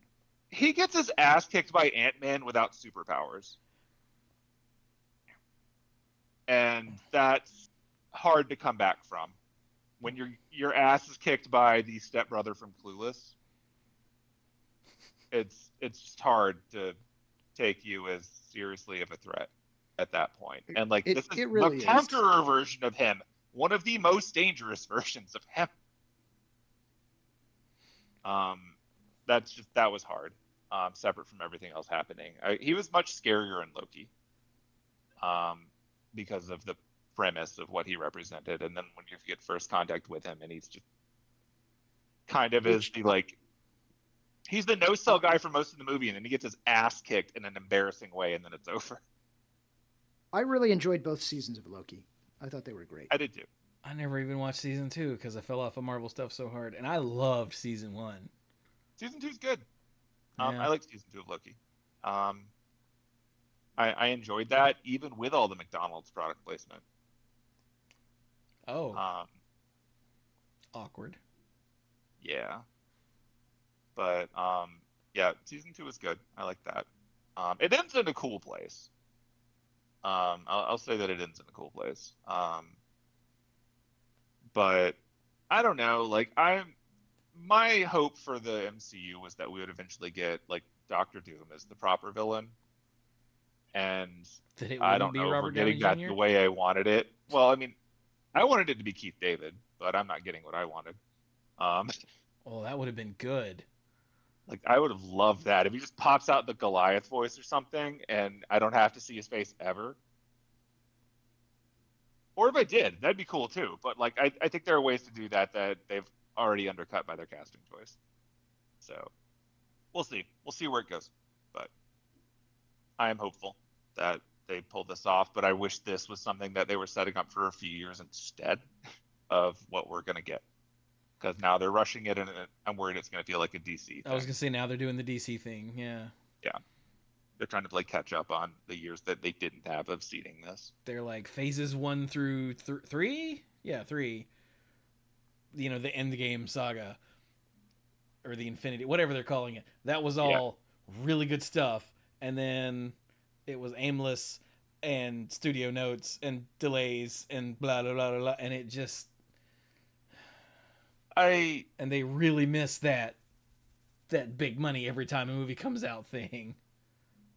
I think that when they finished the Infinity Saga stuff and they started teasing multiverse, like they teased it in Spider-Man Far From Home with the weird Mysterio plot. That was just a tease, but they teased it. Um, then they started leaning into it from the other stuff. Like the idea of the multiverse, they fell into the trap of multiverse, which is you try to up the stakes, but you end up killing the stakes. Because once you start introducing time travel elements, once you start introducing this is them from another universe, nothing feels like it matters. And they hit the nothing feels like it matters before they got to the payoff. And now they're kind of in this awkward place where nobody cares.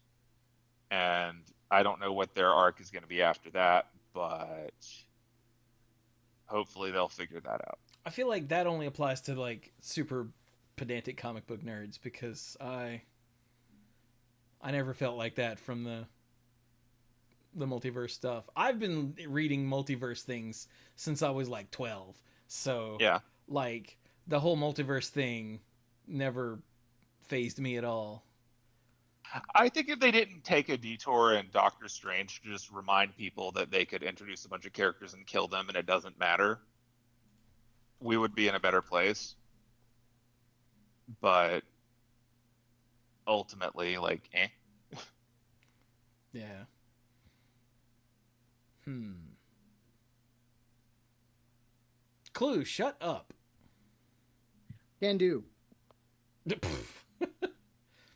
Sorry, we went off on crap that you haven't been watching. I no, no. I mean, some of it I've been watching, and I agree mostly with basically all the things you guys said. You know, the Infinity War saga was great. Like most of those movies hit well, and then when they moved into the multiverse saga, it was like, yeah, you're kind of like they lacked soul, like they lacked individual identity, Mm-hmm. and a lot of the things that they tried to set up, uh, most of them didn't interest me. And I think you're right. I think they're going to rush everything from here on out, which pains me greatly. But Did, corporations, man. Did you guys notice how after they finished with Endgame, they did Shang-Chi, which introduced a new character. They did Eternals, which introduced a lot of new characters, and then they stopped doing movies that introduced new characters. They just Well, did sequels, Oh and yeah, then they they did, did didn't they? some isn't that introductions right of around TV the shows. time that someone else took over at Disney? Like there When was a like Eisner took high over again, level. Yeah. Eisner came back in like a year and a half ago or something. Like when Eisner came back in, they started pumping the brakes on stuff. Um, Okay. Eisner is big on sequels, though. Yeah, Like that's why we're Iger, not getting Eisner. Iger. Why am I saying Eisner? Yeah, Yeah, I Iger. was like, hang on, no, Um, that's not right. no, I'm saying the wrong thing. You're totally right. But no, that's why we're getting more Frozen movies. That's why we're getting more Toy Story movies. That's why we're getting more print money. Moana That's why there's 2. a second Moana already. Yeah. Um, yeah. Why there's Sorry, going to I be a was live action Moana, and live action everything. because you know what Disney needs to do? They need to make They need to make terrible live action adaptations of beloved animated films. That's what they need to do. I mean, I would say don't say that, they'll hear you, but they've been doing that for like a decade That now, so. there's some rights nonsense going on with that too. But Yeah. I liked I don't know what Moana. I rights don't think I'll nonsense and watch the Disney live goes action hand in hand. version or the I don't sequel. Yeah, I watch know any I of the won't. live actions. Yeah, I I don't did really know see. how to feel about the live action How to Train Your Dragon. Like I saw the original How to Train Your Dragon, but it wasn't like a watershed monumental movie, formational movie for me. Like it came along late enough that it wasn't part of my youth, I guess. Sure. Like nothing around today was part of my youth. But it looks fine. It looks fine. I didn't even know there was a Um, live action How to Train Your Dragon, so. There is, it's yeah. coming out soon. Mm, I think that the How to Train Your Dragon movies actually got better with each sequel. that's what I Um, heard. I only ever the saw the first second one, movie though. is really good. The third movie is really good. The first one's fine. Like all three of them are good. Um, I saw the trailer for the live action one, and I think it's kind of weird because we're at that place now where the animation that we're harkening back to was already three dimensional, and Sure. so Toothless looks the same. Yep. Only now there's some people running around instead of some CGI people, and that's Oh, that's really just awkward. distracting. Like if Toothless looks the Yeah. same, it makes me just want to go watch the original. I'm not saying Yeah. they're doing a bad job, and it's not a bad franchise for adapting. Like I totally get why they're doing it. Like that's reasonable. I'm sure it's going to be good, but like it's a bit different when you're adapting something and you can kind of keep some things exactly the same and others not. Um, I don't really know what in the Disney or the DreamWorks or whatever canons I would want to see in live action at this point. If you'd asked me a while ago, I would have said that I'd be down for live action Mulan, and I never actually saw that when it came out because pandemic. But like Mulan felt like something that could be good in live action. I forgot Um, there was one. yeah, Huh. it came out like a week into the pandemic, and then I think they just dumped it on streaming. Um, Yeah. Awkward. I haven't really felt the desire to watch any other Disney movies in live action. Um, I guess if you want to surprise me with a thing that I know you're never going to do, give me live action Great Mouse Detective. Give me my live action CG mice Sherlock Holmes. Why not? Like, I still wouldn't watch it, but I'd be entertained to see them do it. That sounds Um, awesome. yeah, I don't know. I don't really think any of them benefit from being live action. So, No, I don't either. There's a whole other discussion, not related to that, but you made me think of, cartoon movies from when I was younger about like dark children's show cartoons, like movies, like Secret of Nim yeah. and Return to Oz and Labyrinth, stuff that's darker and kind of out there. It just isn't a thing for kids anymore, Yeah. and I don't know why it's not a thing anymore because all that stuff was like good. But the world is already dark enough, I suspect. I mean, I guess. a lot of the dark things that people have nostalgia for were financial failures when they came out. They just did well on home video. Now that's a fair point. And home video is not really a thing anymore. No. Now And if you it goes to Netflix and lives there forever. things hit streaming in like a month now. Yeah. Oh, other movies that I saw, just tangent. Sonic 3 was fun. Okay. I liked all three Sonic movies. I enjoyed all three Sonic movies. I've seen 0 of them. I saw the first one. I liked it. I've Yeah. never bothered to watch 2 or 3 though. Sonic 1 was fine. Sonic 2 was allowed to be a video game movie, and Sonic 3 was Jim Carrey having fun. And I like it when Jim Carrey's having fun. Nice. So, I did not see the tie-in TV show for Knuckles. My understanding I'm sorry, is that the what? yeah, they did a TV show for Knuckles. Okay. My understanding is that because Knuckles is expensive to animate, it mostly features a human character who I never liked those parts of any of the Sonic movies, so that was not appealing to me.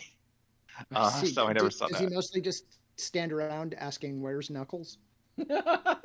It feels like that should have happened, but I never saw it, so I don't know. But I liked all three of the movies. I'm very entertained that they keep getting like expensive celebrities to voice characters. Like Idris Elba as Knuckles is fun. Keanu Reeves as Shadow the Hedgehog is fun. What? Yeah. All right then. Yeah. I don't know who they're getting to voice characters in the future, but I'm hoping they continue to get progressively more ridiculous. So we'll see. That's okay. I mean, Shadow makes sense since he's basically the Sonic version of John Wick. So Yes, they lean into the edgelord nonsense Let's for see. a little bit of it. They make him steal a motorcycle and a gun for a scene just to shout out the nonsense that was the origin of his character. that's awesome. Yeah, like it's full of references. I think my favorite ridiculous Sonic reference in the movies is in the second one. There's a coffee shop called the Mean Bean Machine. Oh my And god. it's just like, who else remembers that? It's just great. It's just they're full of that, so I appreciate all of it. It makes me happy. There are scenes from the second movie that are just directly lifted from the video games with the giant Eggman robot that moves with just part of it on the screen. It's like it's all there. They knew what they were doing. They're having fun. So Sonic movies were fun. I recommend. Stream those. Oh my god, I got a sneeze that won't come out.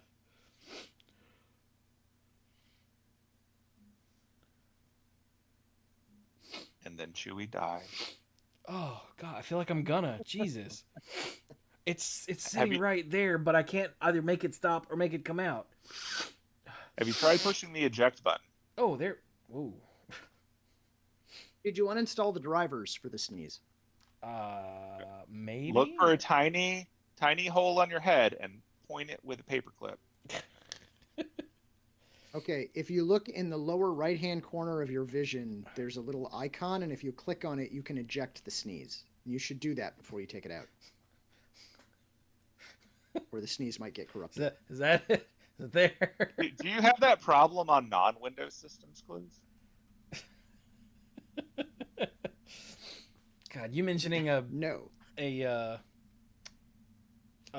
putting a paperclip in it. My 360 always has a disc in it because if the door closes without a disc in it, it will not open. I have to take the faceplate off, and whatever it is that made it stop working made the put the paperclip in to pop it open also stop working. So I have to like try to put the paperclip into the little hole to make it open a teeny bit and then wedge something in there and pull it out.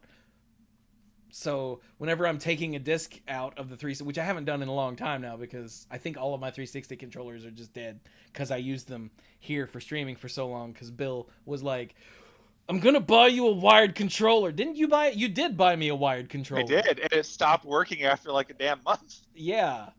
But I did, and I was very upset that it stopped working because like we picked the one that had the good reviews and everything.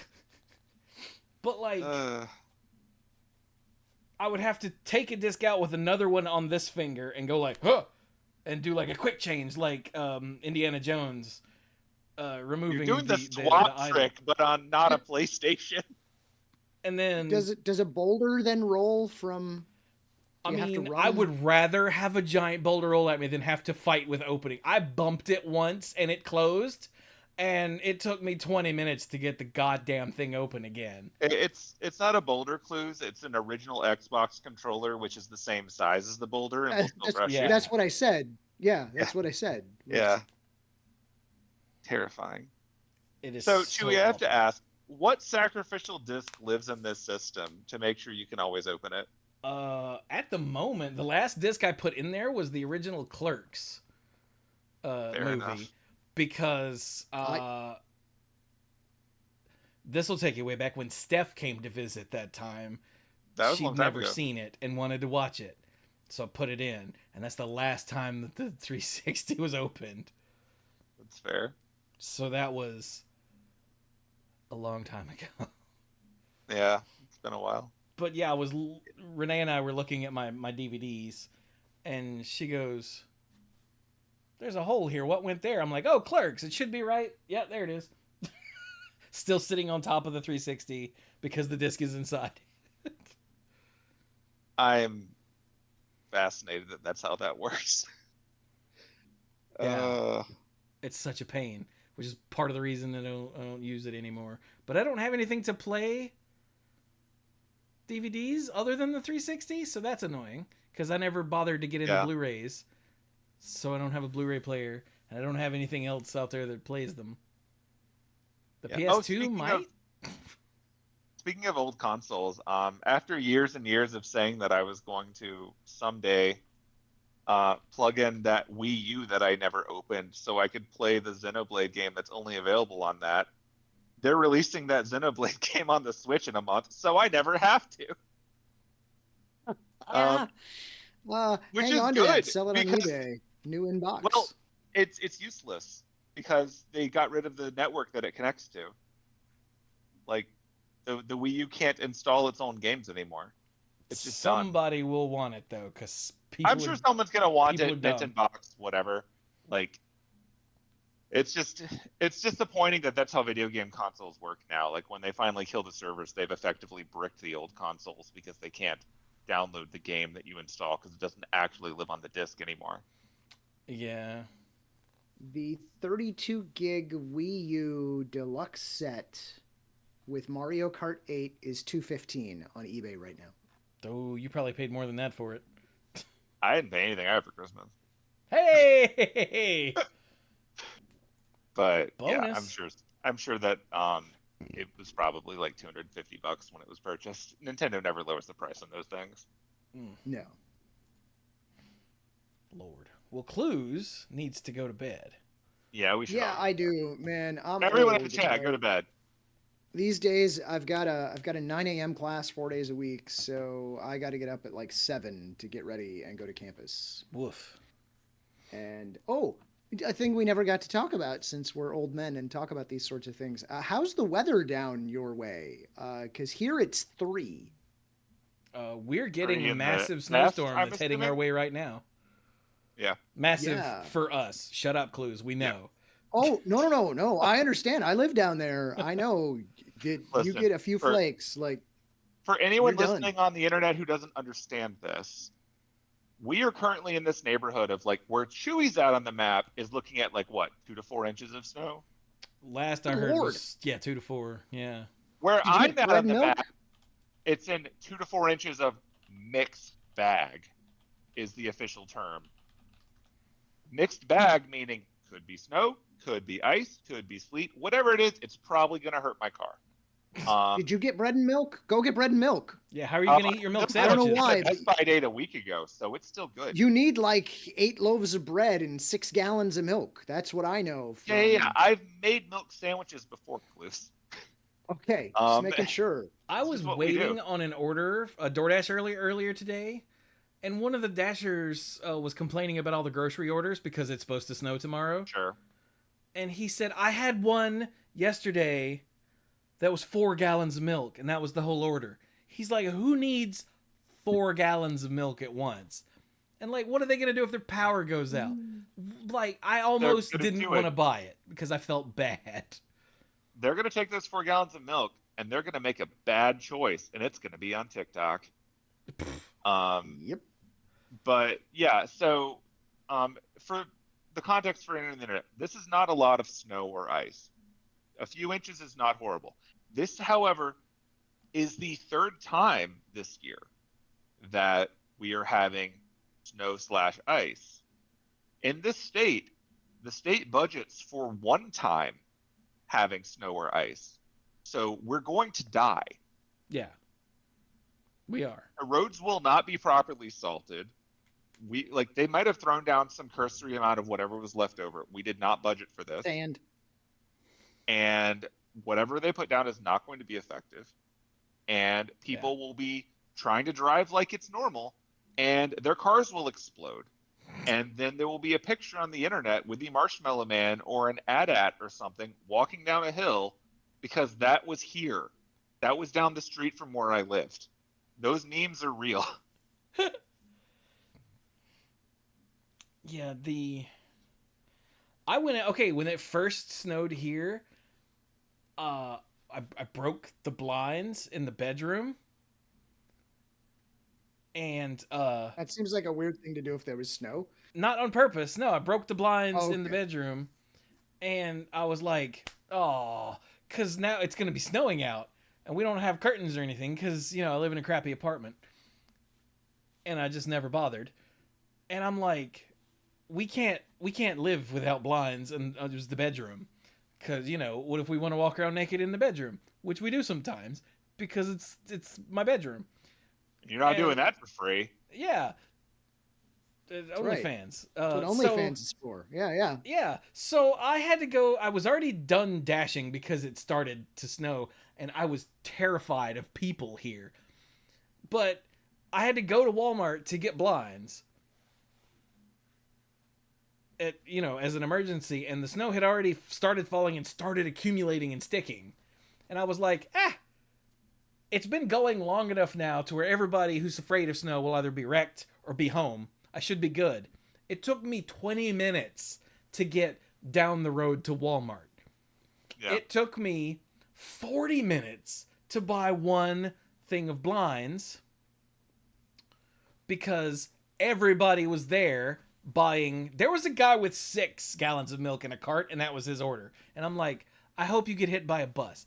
But everybody was at Walmart still buying groceries and stuff. They had 2 registers open. Everyone else was going to self-checkout. Half of them weren't open. Yeah. So they have a billion self-checkouts to help with lines, but if none of them are open, there's lines. And I got in line for one that was very short, and the guy goes, "This is cash only, And I went, "Fuck!" So, I stood in line for all that. I got back to the car. Everything had even more snow on it. And it took me another 40 minutes, 20 to get there, 40 to get home. Because I had the directions on my phone, the map out. And it was like, don't go that way. There's accidents. Go this way. And I went, thank you. Mm-hmm. And there, you go up a slight hill. A slight hill. Yeah. And there was a backup because the person in the front of this doesn't know how to drive on snow and is sitting there spinning their wheels. 2 guys had parked their big ass truck, gotten out, given her a push just as I pulled up. She started going again, slowly. They go back to their car, their big ass truck, and they pull into the apartment complex because that's where they were going. She goes 30 feet and gets stuck again.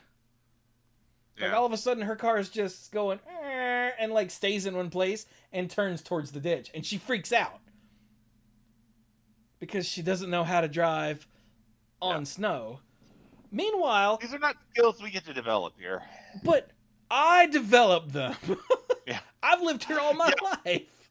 Right. Well, there are going to be people who don't know how, and it only takes one of them to ruin an entire roadway. Yeah. So while she's sitting there trying to go and her car's only turning to the sides, cars are having to stop behind her because it's a 2-lane road, but there's a turning lane in the middle.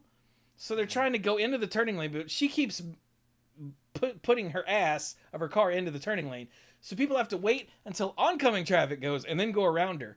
Mind you, all of these cars behind her have come to a stop behind her and then just go around. I don't know what her problem was. She must have had bald ass tires or something. Probably. I was gonna say, But look, like in the South, there are tons of places that will sell you used tires. it's true. Used tires. But Like, you do that stuff here, you die. But once I finally got around her, again, came to a stop behind her, waited on her to either get out of the lane or for oncoming traffic to stop, and then just went around from a stop. Still don't know how she was stuck. And the entire next road was just bumper to bumper because up at the front, someone didn't know how to drive in snow. And I'm like, I had one moment of the car going huh, in a way that I wasn't anticipating, and it lasted for that long. Like, that was it. I was like, I can do this? I'm terrified of literally everybody else on the road. There was a car, we were stopped, and you could see the traffic was stopped all the way back. And there was a car that was a big-ass truck that was coming up on me way too fast, and I just, like, I let off the brake and braced, and somehow he stopped behind me before he hit me. And I'm like, I'm going home, and I'm never leaving the house again. These people terrify me. Yeah. When it would snow when I lived in the apartment complex before now, I would walk rather than drive because I could walk to a Target, and I did that because we did that. It was safer. It was safer to walk than it was to drive. And now, because I have a house, I have a giant freezer in my garage, and I don't leave. Nice. I just live off of things that I froze over the last 6 months when I need to. And if I don't have it, I don't have it. I'll never forget when I was doing my postdoc down at UNC, and I was living in Chapel Hill in an apartment. There was a snowstorm. I'm putting that in quotes for anyone in the north. For the folks in the south, yes, you had some snow and ice. It was a blizzard. And I go out to the parking lot, and I was cleaning off my car so I could go to campus. And there's this student who's in the complex who's got like a credit card, and they're trying to scrape off their windshield. They're just desperately trying to scrape off their windshield. Now, I'm from the north. I'm from Michigan. I have in my car almost year round, there's a blanket and an ice scraper in the trunk. Always. Doesn't matter what time of the year it is, there's a blanket and there's an ice scraper in the trunk. You might need those things. And so I got done with my car in like a minute. I literally didn't even say anything to this person. I just walked over with my snow scraper and I just scraped off their windshield and walked away. Because they were going nowhere with their credit card. You don't, like, what's wrong with you people? Like, just get an ice scraper. It's not that hard. Before that snow this year, we hadn't had snow that stuck here in like 3 years or something. 2022 was the last time we had snow that actually did anything at all. Yeah. Really? Yeah. I don't think that reached us here. I think that was where you might have it differently. Yeah, like I'm not that far away from you, but we probably have a little different. Like the last time that I had snow that mattered was in 2022. But like it's just ridiculous that nobody here ever learned how to drive, and they can't suss it out. Like, I mean, like I know this is a universal statement, but people here don't know how to drive when it's not snowing. Yeah. Like people are very impatient, people are distracted, and people don't take care of their cars. And people are stupid. Like, I think that a few years inside during the pandemic also resulted in people getting used to there not being traffic. And they never adapted once there was traffic again. They just got impatient. Piccolo said it's a rite of passage in Michigan that when you get a license, you get a milk crate with jumper cables, an ice scraper, a blanket, and ice melt. Yeah, that sounds about right. You're damn right. Yeah, Renee always has jumper cables and like 3 blankets and a couple other things because she used to live in Flagstaff. Yeah. Where I you could die. I had jumper cables until I got a Prius, and then Yeah, there was no that's point. same. I was gonna say I stopped carrying jumper cables when I got my Prius because the owner's manual is like, You can't. You can't. Just don't. It will absolutely kill your battery. Yeah. So then when like we got a second car that was not jumper cables, first thing in the back. So yeah. Anyway, it's we really late. should stop so Cluze can go to bed. Yeah, my friends. I Cluze, was you gonna need to say sleep. I'm just gonna curl up on the floor here. You guys just carry on. That's kinda totally hot. fine. Cluze, you have 9 a.m. classes. Why are you awake? I do not know, to be honest with you. Be honest with us though, Cluze. Would you be asleep right now if you weren't here talking to us? Right now I would. Let's see. At this time, and I would be brushing my teeth to get into bed right now. That's Okay. what All I'd right, be then doing. you should So go do that. you're not that far behind schedule. I'm gonna go do that. Yeah. But, So hey, it was nice catching up with you guys. We should do this more than once every like 3 years. yeah, I was about to say we should make this like not a regular thing, but a semi-regular thing. Yeah, I should do it more often. Less I'm sure the irregular than MCU it will is. continue to give us stuff to rant about. Oh my god. I believe in it.